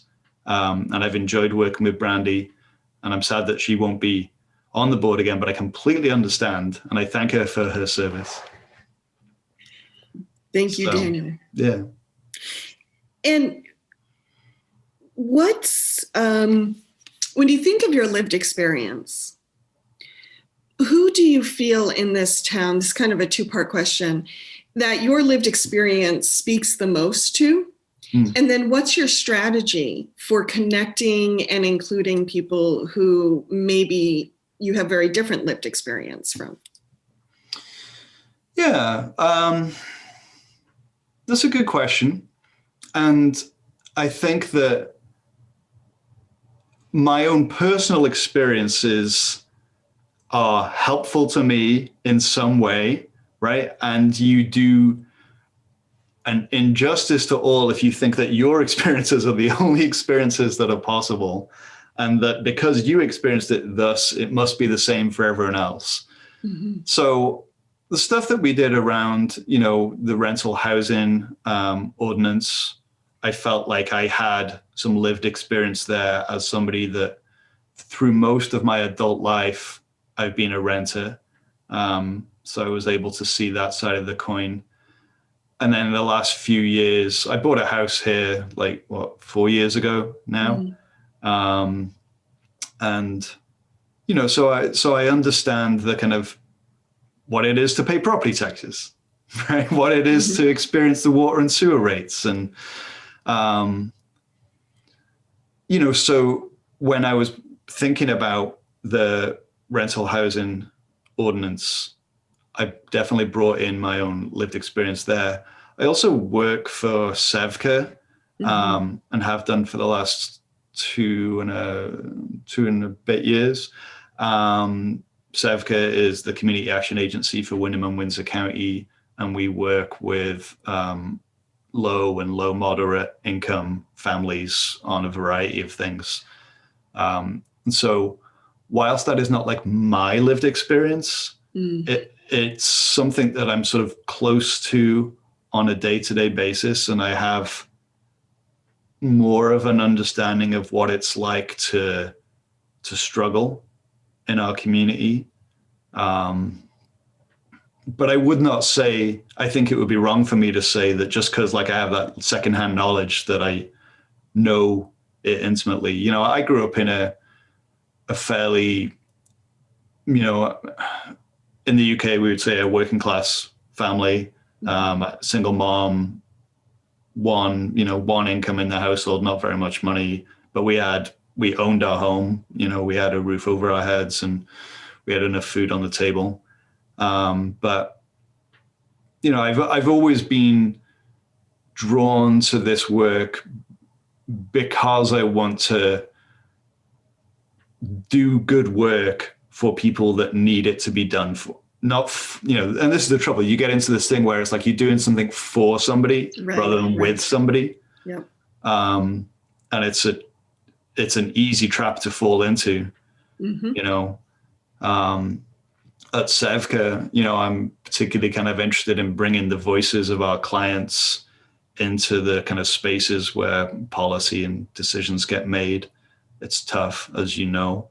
But COVID in some ways has made it easier for people to access meetings. You don't have to traipse up to Montpelier anymore. You can watch it on your computer. And we've seen a great deal of increase in the number of people attending a select board meeting since they've been online. Yeah. And that's not to say it doesn't exclude some people as well who don't have access to that technology, but means something. So, yeah, my natural inclination based on my lived experience is to be on the side of folks who are struggling with basic needs as opposed to struggling with my property taxes went up 1% and whatnot. Let's not go too far down that road. I will tell you something that I did this year that Dick DeGray and I are not natural allies politically. Okay. But this year, when we had the water and sewer rates in front of us, the town manager and public works staff were proposing an increase of 2% in the sewer rates over the next 5 years. You set the rates for a 5-year period. Right. And I was able to have it be an increase of only 1% because of some information that was sort of buried in the memo where we needed to maintain like a reasonable fund balance in that fund just in case of, disaster. But we could dip slightly below the mark that it was, it was like $1 million. We were supposed to try and maintain $1 million in the fund. But by funding it at 1%, we could dip down to about 950,000 and thus save the ratepayers money for the next 5 years. And so that is my fiscal conservative credential right there. Just for viewers who may not know, Dick DeGray is a former board member and served for several years on the Brattleboro Selectboard.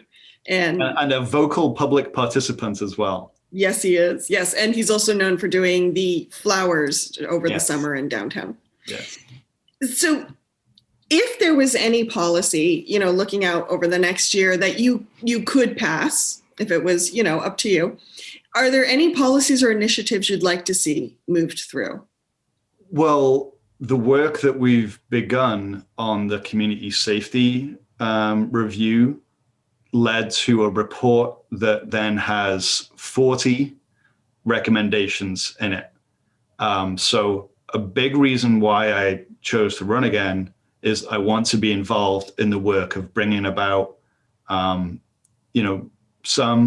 as many as possible of those recommendations starting this year. Like the board that's in place right now will do some work on that, but there'll be, continued work to do. And a lot of these things are big, long-term projects that, the select board won't necessarily do all the nuts and bolts of, but there'll be some decisions to be made along the way in terms of policy. There's a proposal in there to decouple police from welfare checks and mental health crisis response. And having read the report and having read the experiences of people who've had police respond in those instances, it sometimes makes for pretty harrowing reading. Yeah. And not only people on the receiving end of those services, but the officers, if you read some of the officers' reports in there, that is not why somebody signs up to be a police officer. Right. And I think that given the political will to do it, and given, a few other things as well, it will probably involve money and a great deal of collaboration and some creative thinking, but it's been shown elsewhere in the country that it's possible to establish a kind of more public health driven response to those kinds of incidents rather than a policing driven response. And this is not to say that I think that our police do a terrible job on this. I just think that we need to sort of provide a situation that leads to the best possible response for the person involved. So somebody is seeking support and they need a mental health professional and public health professional. And so there's a lot of work to be done there. Yeah. And much of it will be done by the town manager's office and the leadership in the police department. And that's kind of where it's currently at. We gratefully accepted this report, and Peter Elwell, the town manager, and Mark Carrigan, the acting police chief, are currently working on it, and we expect to get it back maybe in our next meeting or in the first meeting in March for continued discussion of. So there is plenty in that report to keep us busy for one more year. Yeah. It's a very detailed, very in-depth report. And if folks haven't read it, I highly recommend you go to the town's website and check it out. So you are one of two incumbents who are running for the board again, Daniel. I'm curious, during your time on the board, what have you learned? And is there anything you hope to do differently based on what you've learned?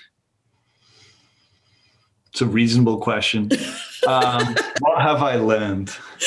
You're kind of wishing I hadn't asked it. Yeah. What have I learned? I mean, there is always more to learn about how the town works. Mm-hmm. You know, the town of Brattleboro, capital T, capital B, is like a massively complex organism. So much, I think, of the work that I've been involved in is really listening to the competent, skilled, experienced professionals who make the day-to-day activities of our town run, and asking them questions. You know, when Steve Barrett comes to us and he says that, you know, we need to fix this bit of pipe, or, you know, this part of the water treatment system, most of us on the board are not experts in those things. So there's some learning to be done, but it's also about trust. Mm-hmm. You know, I trust the town manager, and I trust the leaders from the various departments in town to bring us decisions that are already, you know, well vetted and, you know, sensible things for the town to undertake. And then it's our job as the legislative body to say yes, if that's what we want to do. And along the way, ask questions to make sure that, you know, we understand what we're saying yes to. We vetted it to the extent that we need to. I don't really know what it would be like to be in a much smaller place where you are the kind of nuts and bolts of the town as well. Mm-hmm. You know, we're really lucky that by the time things come to us, a lot of really professional people have had their hands on it. So I think, listening, asking good questions, understanding what is possible, right? Mm-hmm. So politics is the art of the possible. And we, you know, in the 2 years that I've been on the board, I think we've sort of pushed the envelope of what a small town, you know, we're still a pretty small place within the grand scheme of things. Yeah. But we punch above our weight. You know, we really do. We're doing innovative stuff here.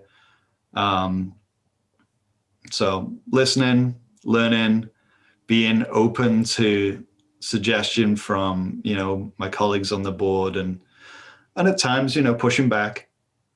You know, we definitely don't get too punchy, but we have our disagreements. Yeah. Thank you. Anything you'd like to add? Wish I had asked before I let you go. Oh my God, are we done? Let's see. I've got so many things to say. I mean, I want the voters to know that this year, when they needed leadership, that the Brattleboro Selectboard did a good job, right? Like the mask order, I'm so glad that I championed that. When it came to town meeting, you know, like we were initially going to be having sort of what other towns in the region are having, with a ballot and no discussion.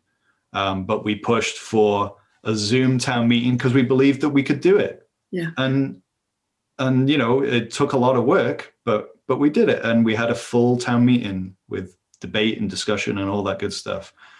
I think that this year on the board, my work to bring forward the community safety review, my decision to vote in favor of the security deposit ordinance has been good for large numbers of people in Brattleboro, and people who might not often feel well represented by their government. Mm-hmm. So before we started this recording, you said that, like, as a legislator or as a politician or whatever it is I am, you know, you need to be able to sleep at night.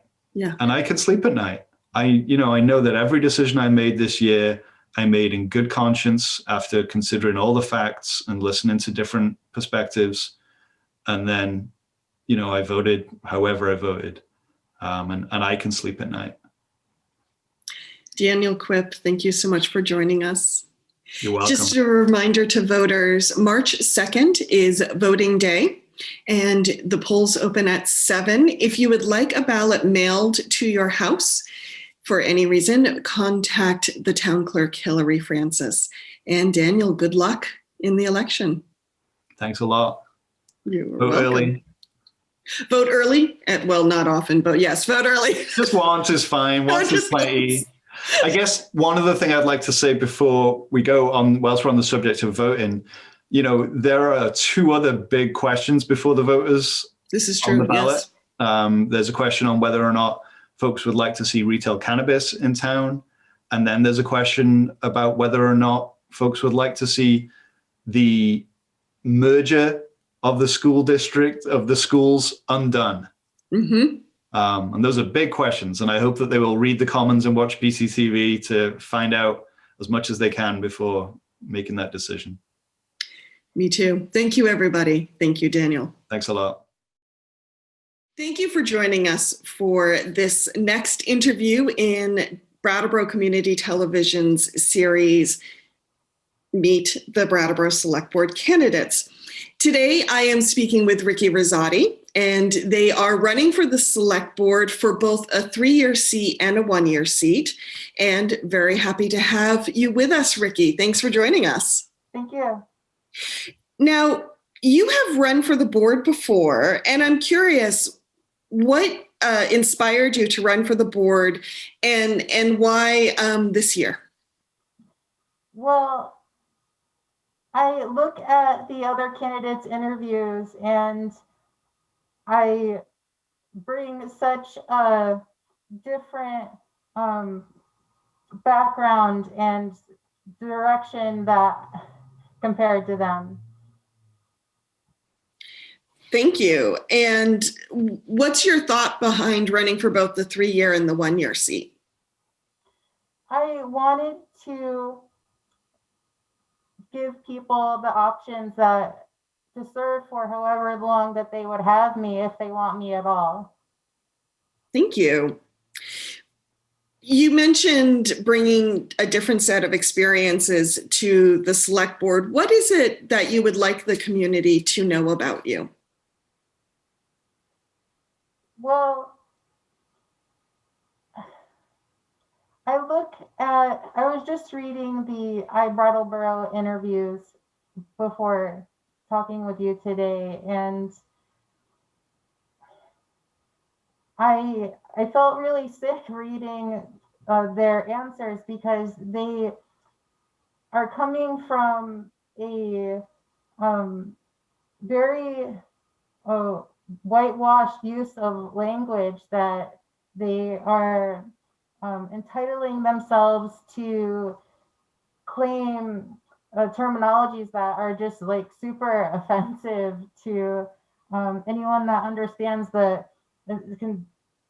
foundational history of oppression that I just see them normalizing in their language so much. Just something like the use of the M word. They both were talking about marijuana, but that term has been used to persecute the Latinx community, and the sensitive word to use instead is cannabis. And so, like, I'm happy to talk about how I really support cannabis decriminalization, but I don't support the taxing it at all, or increasing taxes, or adding new taxes. And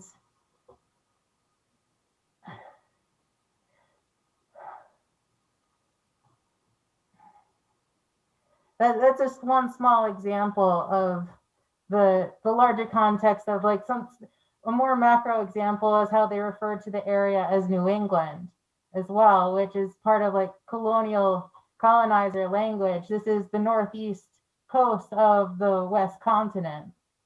And so I just think that there's this like foundational education that they're missing, and if people here really want to represent, I question if people here really want to represent themselves like that.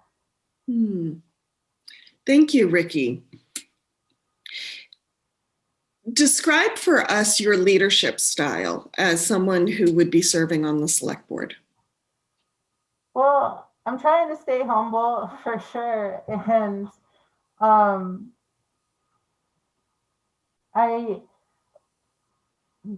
want to empower direct democracy so that in the end, I just want to enable people to empower themselves to make decisions themselves. I don't really want to be making the one responsible for making decisions that impact people's lives directly. Like, I think everyone should be able to vote on the articles, which we only have annually, but there's so much to vote on that we really need to increase how often we meet to vote on more things more often, so that we can vote on investing into public restrooms. Like I'm embarrassed that we don't even have public facilities yet here. And so if we hold more ballots more often throughout the year, we can get so much more done. Thank you. You know, if you are elected to the board, you would be one of 5 people on that board. And I'm curious, you know, we just talked about leadership style, but what's your style as someone collaborating in a group and trying to move an initiative or a policy forward? Well, I've been writing petitions for the last 3 years to the municipality that would expand who qualifies for the public electorate. So I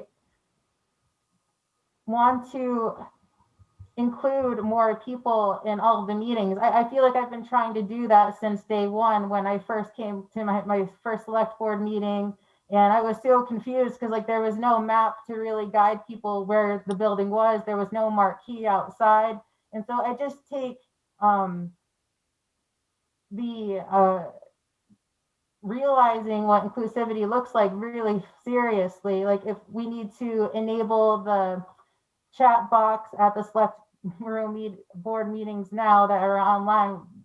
I love seeing people have the online discussions, talking to each other using the chat box feature. So just expanding who can be qualified into the public electorate, making things more visible on the municipal calendar too, and using really specific language, because so far a lot of the information is so vague, people don't understand what's happening. Like when we say what a special meeting is, or when people don't decipher that as being, oh, this is a $50 million budget that's being passed by the school board. When and where is that happening? Like there's so much more transparency to make things more inclusive that needs to happen. And whoever is elected to the board will bring their lived experience to the process. And I'm curious, for you, who in the community do you feel your lived experience speaks to? I think everyone can only speak for themselves. And so trying to represent anyone but yourself is really hard, but that's impossible. So, but I would say that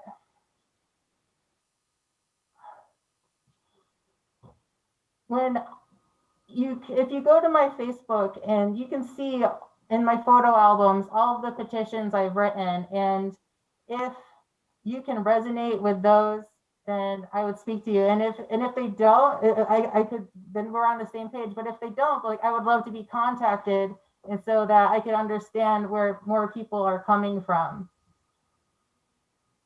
Thank you. That was where I wanted to go next. Is, you know, we talk about inclusivity, we talk about connection. Do you have a strategy for how you would connect to people who maybe you're not on the same page with? I try to be super open to anyone who wants to meet with me. I know what it's like to get the silent treatment and be dismissed. And like, I know that I'm not entitled to anyone's time. I don't really expect all of the other representatives to meet with me on a frequent level to talk about our agenda, but I would like that to be a work expectation of each other, but that means that we need to be paid to do that. And so like there's just like constant negotiations that can happen, that I really look forward to meeting people who want to if not negotiate, just like educate me about like where they're coming from on their opinions. Thank you, Rikki. Are there any policies, initiatives, or programs that, if you were elected to the board, you would like to make happen? There's so many. I think that most people are overwhelmed by how much different proposals I've made over the last 3 years of what I would like to do, but I try to consolidate that into expanding direct democracy, decolonizing, and economic decentralization, so that we could have a public referendum to vote on having a publicly regulated currency. That way we could start funding massive infrastructure projects. Just to help me understand, when you talk about Brattleboro's regulated currency, are you talking about a currency that Brattleboro, the municipality, would actually make itself and use?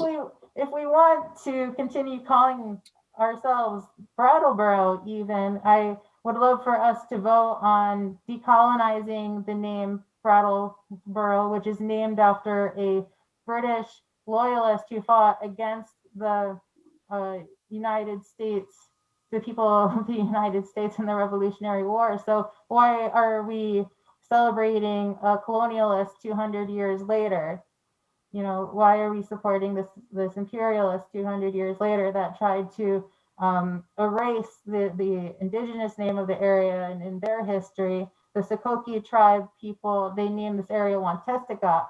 And so I would love for us to teach people that in school, to learn the local history of wherever they are, but to have more public meetings about voting on that. And like you were saying, to also, if we want to decentralize the currency, to pay for things like universal basic income and healthcare coverage. Thank you. Thank you. One of the things you will inherit as a select board member is the community safety review process and its report. I'm curious, are there any recommendations in the report that you hope to move forward, or how would you like to see that process evolve? Well, I would like all the committee members to become paid, because they're doing such serious work, and more people would be enabled to participate if they were compensated for their time. And I really value the work they're doing, and I want to support them financially. I think a fair, livable starting wage is $25 an hour minimum for not just committee members, but anyone. Thank you. I just want to clarify, Rikki. So I believe the committee members were given a stipend for their work. Are you talking about something in addition to that? Yeah. As far as I understand, they are the first committee to be stipend for their work. And I would like us to have a public vote on compensating all of the representatives and committee members for their time. Thank you. What we're doing really well on time, so I just want to touch base and see, what is it that you want to add or wish I had asked, or anything that you would like the community to know beyond what we were talking about?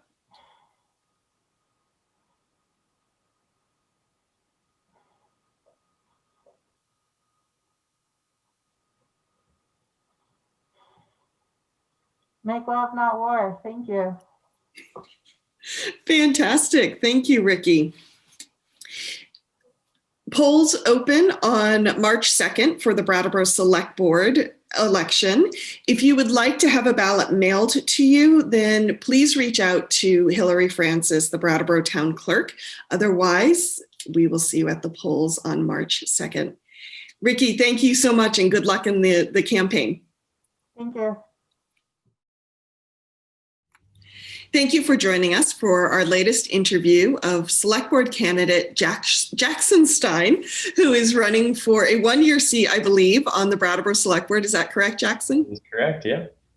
And this is BCTV, and I am your host, Olga Peters. And let's get started. Jackson, I'm so glad you can join us. I'm so glad to be here. I'm curious, why are you running for the board, and what made you decide to do it in this round of elections? Sure. I think 2020 was a big year for my generation becoming more and more politically active. I personally attended every select board meeting of 2020. I don't think I missed any of them. And I noticed that aside from certain board members, there was a disconnect between the needs of the community and the actions of the board. And I think it's incredibly important for local, like for government at this scale to be listening to the needs of the community. So I'm running to hopefully support the voices of the community more, and try to make sure that the actions of the board reflect the needs of the community, and particularly the tenant class, the working class, the marginalized voices, not just listening to the voices that traditionally Brattleboro might value over others. Okay, thank you. What would you like the community to know about you? Sure. I've been organizing with the Tenants Union for the past year, and I'm incredibly passionate about tenants' rights issues and trying to support the voices that don't, or trying to support the folks that need it the most. And I hope that my actions in the past and this past year have shown it. And I hope that my actions moving forward will show that as well. You mentioned just now about voices that Brattleboro traditionally listens to. Who for you are those voices that traditionally get listened to? It's typically the wealthy landowners, landlords, and particularly like wealthy white people. Mm-hmm. Yeah, to put it bluntly. And why do you think that is? Vermont is a traditionally very white, and it's a very white state demographically. I think we might be the second whitest state in the U.S. I think if behind not, Oregon. We're up there. Yeah. Yeah. So I think that's part of it. And also a lot of very wealthy people have second homes here, and money talks in local government most of the time. I don't want to say that any of our politicians are overtly trying to uphold that, but I think that the system lends itself to a certain amount of racism, and the system lends itself to a certain amount of classism.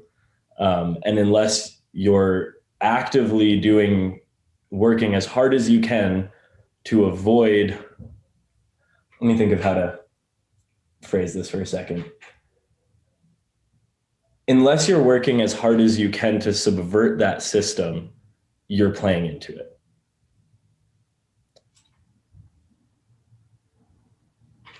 I would like to not do that. Thank you. Thank you. Describe for us your leadership style. Sure. I think as a leader, I strive to listen more than tell. Of course, we all have our own agendas. We all have something that we're looking to accomplish, but I think the best leaders are ones that understand that they're not their people and who listen to everyone that they're leading and try to find a way forward together. Trying to think if there's a better way to say that, but I think that's really it. Is I feel that I excel at parsing out information when it's given in like lots of different ways, and I think I would do a good job of being able to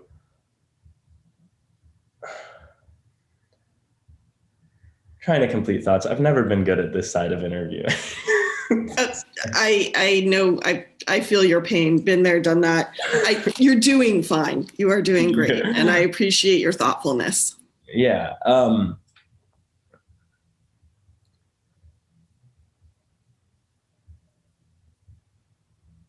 I think I would strive to hear as many voices as I can and try to parse out what all of those voices mean in the context of what we're doing.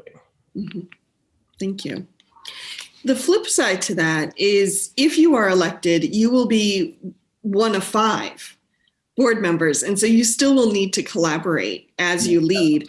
What's your collaboration style? Yeah. I like to think I work very well with others. Most recently, I've been working at a ski resort. I am the manager of the terrain parks there. And one of the first things that I did upon getting that position was try to break down that barrier as much as possible between like me, the manager, and the workers that I'm working with. And now all of the decisions we make are collective. All of the way we function is as a collective and not a manager and other people. And we all have very different ideas. And I think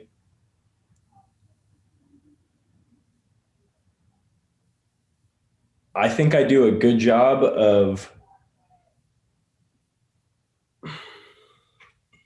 interviews are hard.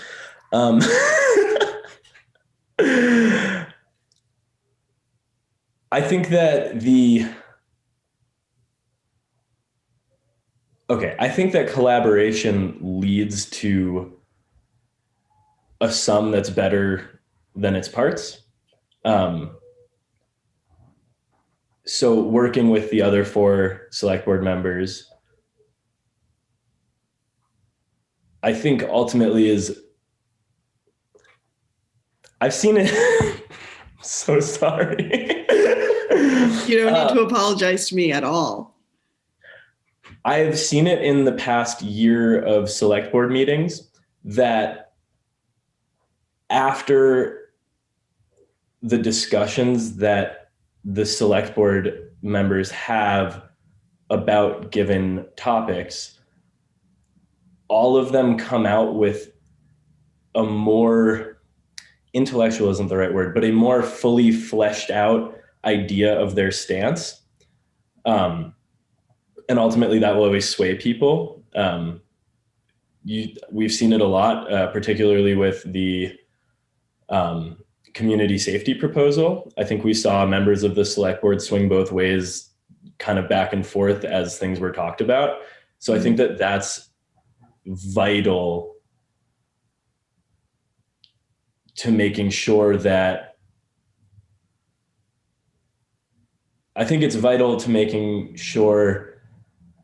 that the right outcome is found. Thank you. Yeah. Something like that. Oh, goodness. Well, I hear you as, just for the sake of listeners, before we started recording, Jackson and I were talking about the film industry and how he has worked in the past in documentaries, and that it is a completely different skill set, hosting or conducting or preparing an interview versus being the person being interviewed. It's completely different. And so I feel how I've been where you are and how strange that feels, like being on the other side of the camera. So thank you for sticking with us on this. Sorry for fumbling my way through the question. Everything's a learning process, right? Absolutely, yeah. Gotta get better at public speaking anyway. We talked a little bit about this at the beginning of the interview, where you talked about kind of traditional voices in Brattleboro. And I would love to hear from you. Is a two-part question. Based on your lived experience, who, either individuals, groups, however you want to define this, in our community, do you feel you connect most readily with? And then, are there folks who you feel you may not connect with? But what's your strategy for still making sure that as many people at the table are at the table? Yeah, absolutely. Based on my lived experience in this town, I think the folks that I connect most readily with are a lot of the artists in town, particularly the queer and trans artists in town. Being queer myself, being a musician, I think that there's a really beautiful community here in Brattleboro that it's incredible that it exists in Vermont, and especially in such a small town. I find that those are the people that I most immediately connect with. And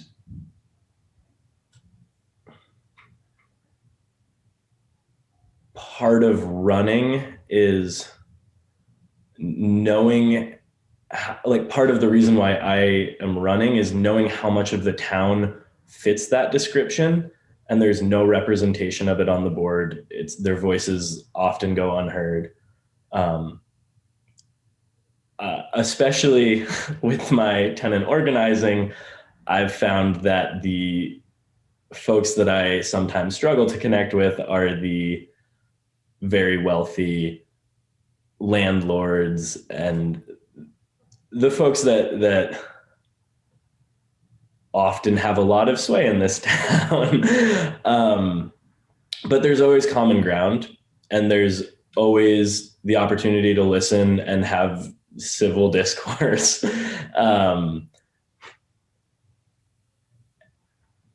We even saw it in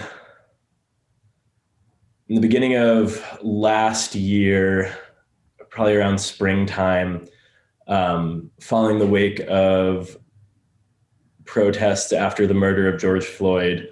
There were a lot of protests in Brattleboro. There were also Trump rallies in Brattleboro, and there was one in particular that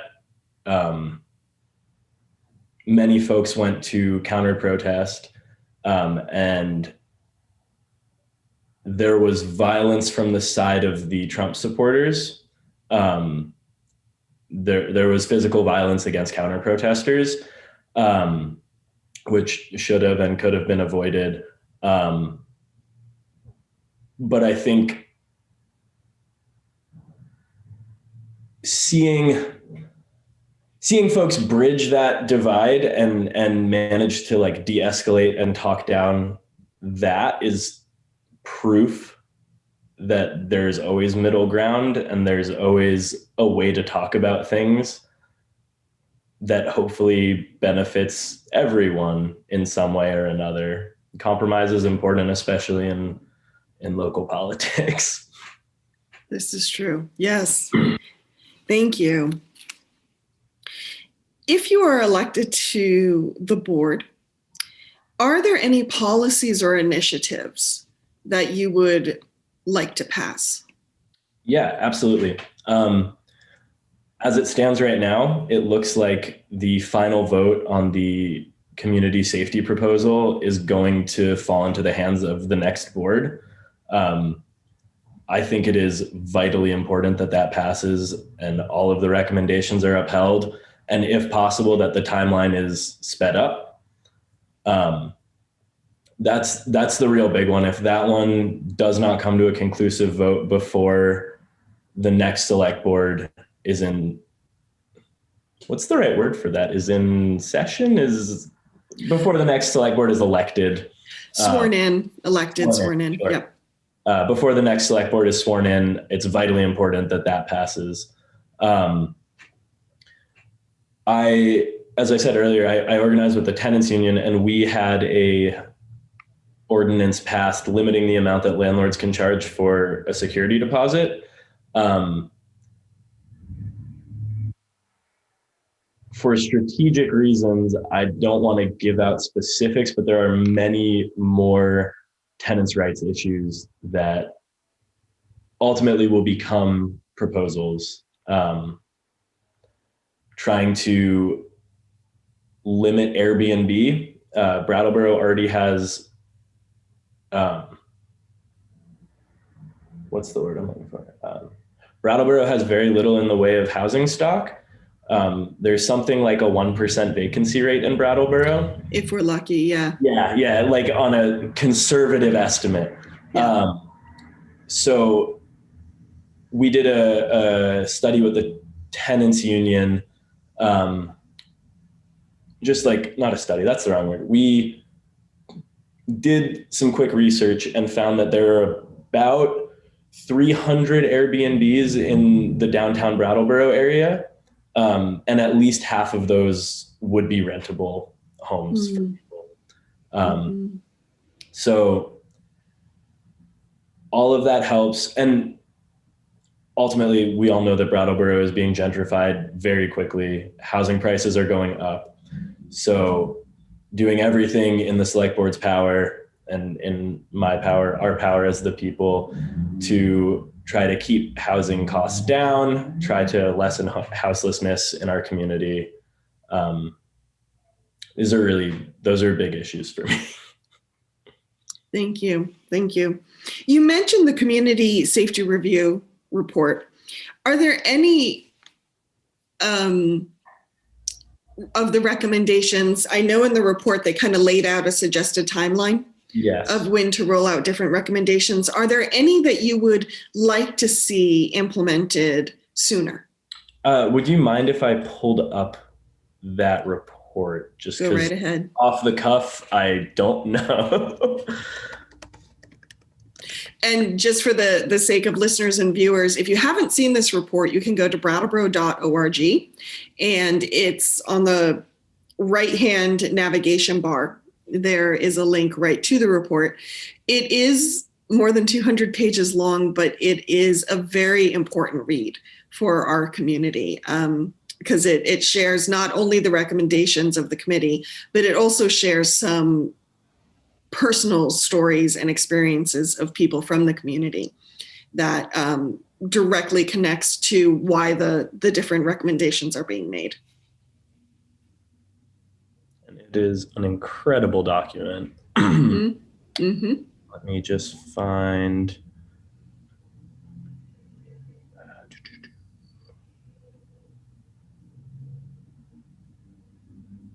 Key findings and recommendations. Here we go.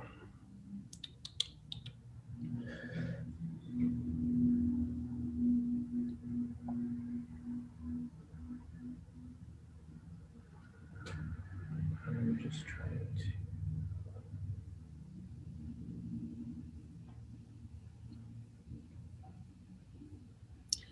Okay, here we go.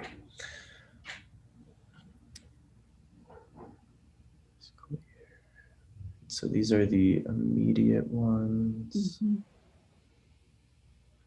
Sorry about this. I should have come more prepared. It's fine.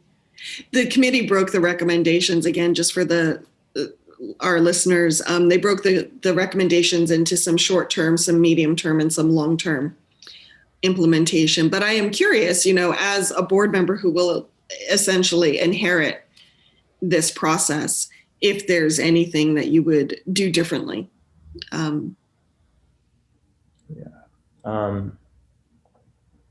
Okay, here we go.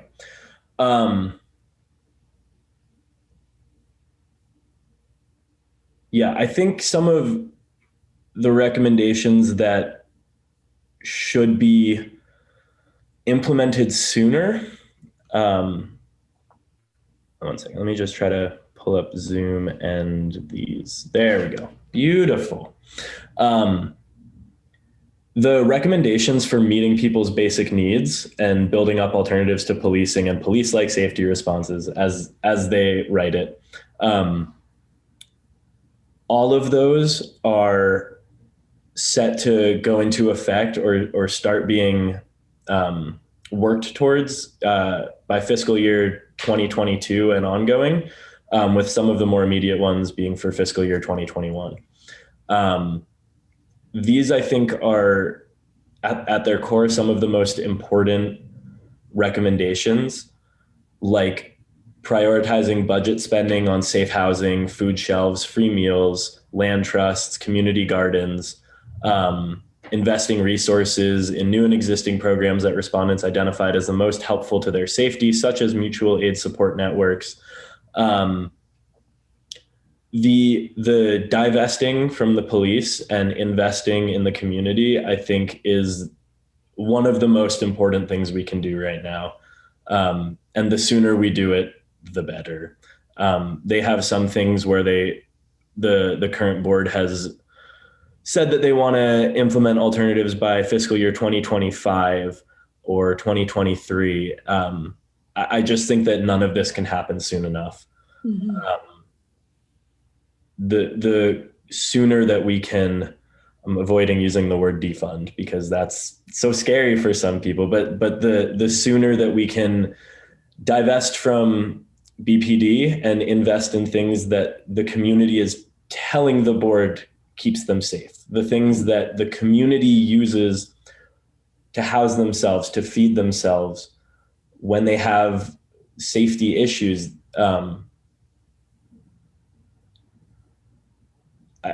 As I keep saying, it's the board's job to listen to the community, and the community is begging for more access to these things and less funding for ultimately a dangerous and oppressive system.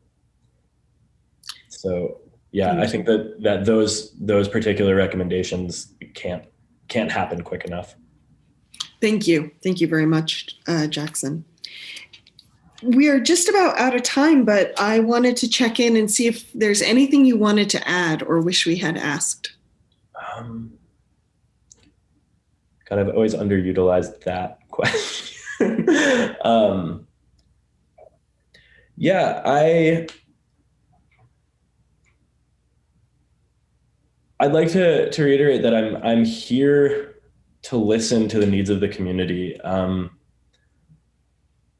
I think that the proposals that the community has put forth to the board this past year have been incredibly impactful. I would love to see more of that, like community organizing turning into proposals and laws. But I'm here to listen. If anyone wants to get in touch with me, ask any questions, my email is jalexanderste@gmail.com, and I'm happy to talk. Like, please. And regardless of who you're voting for, please vote on March 2nd. It's so important. Thank you, Jackson. And I want to remind voters that the polls will open on March 2nd for voting. But if you would like a ballot mailed to you, reach out to Town Clerk Hillary Francis. And if you are a Brattleboro voter, she will help you with that process. She's great. She's so helpful. She is, isn't she? Thank goodness for town clerks, I tell you. For real. Jackson, thank you so much for joining us today, and good luck in the campaign. Yeah, thank you.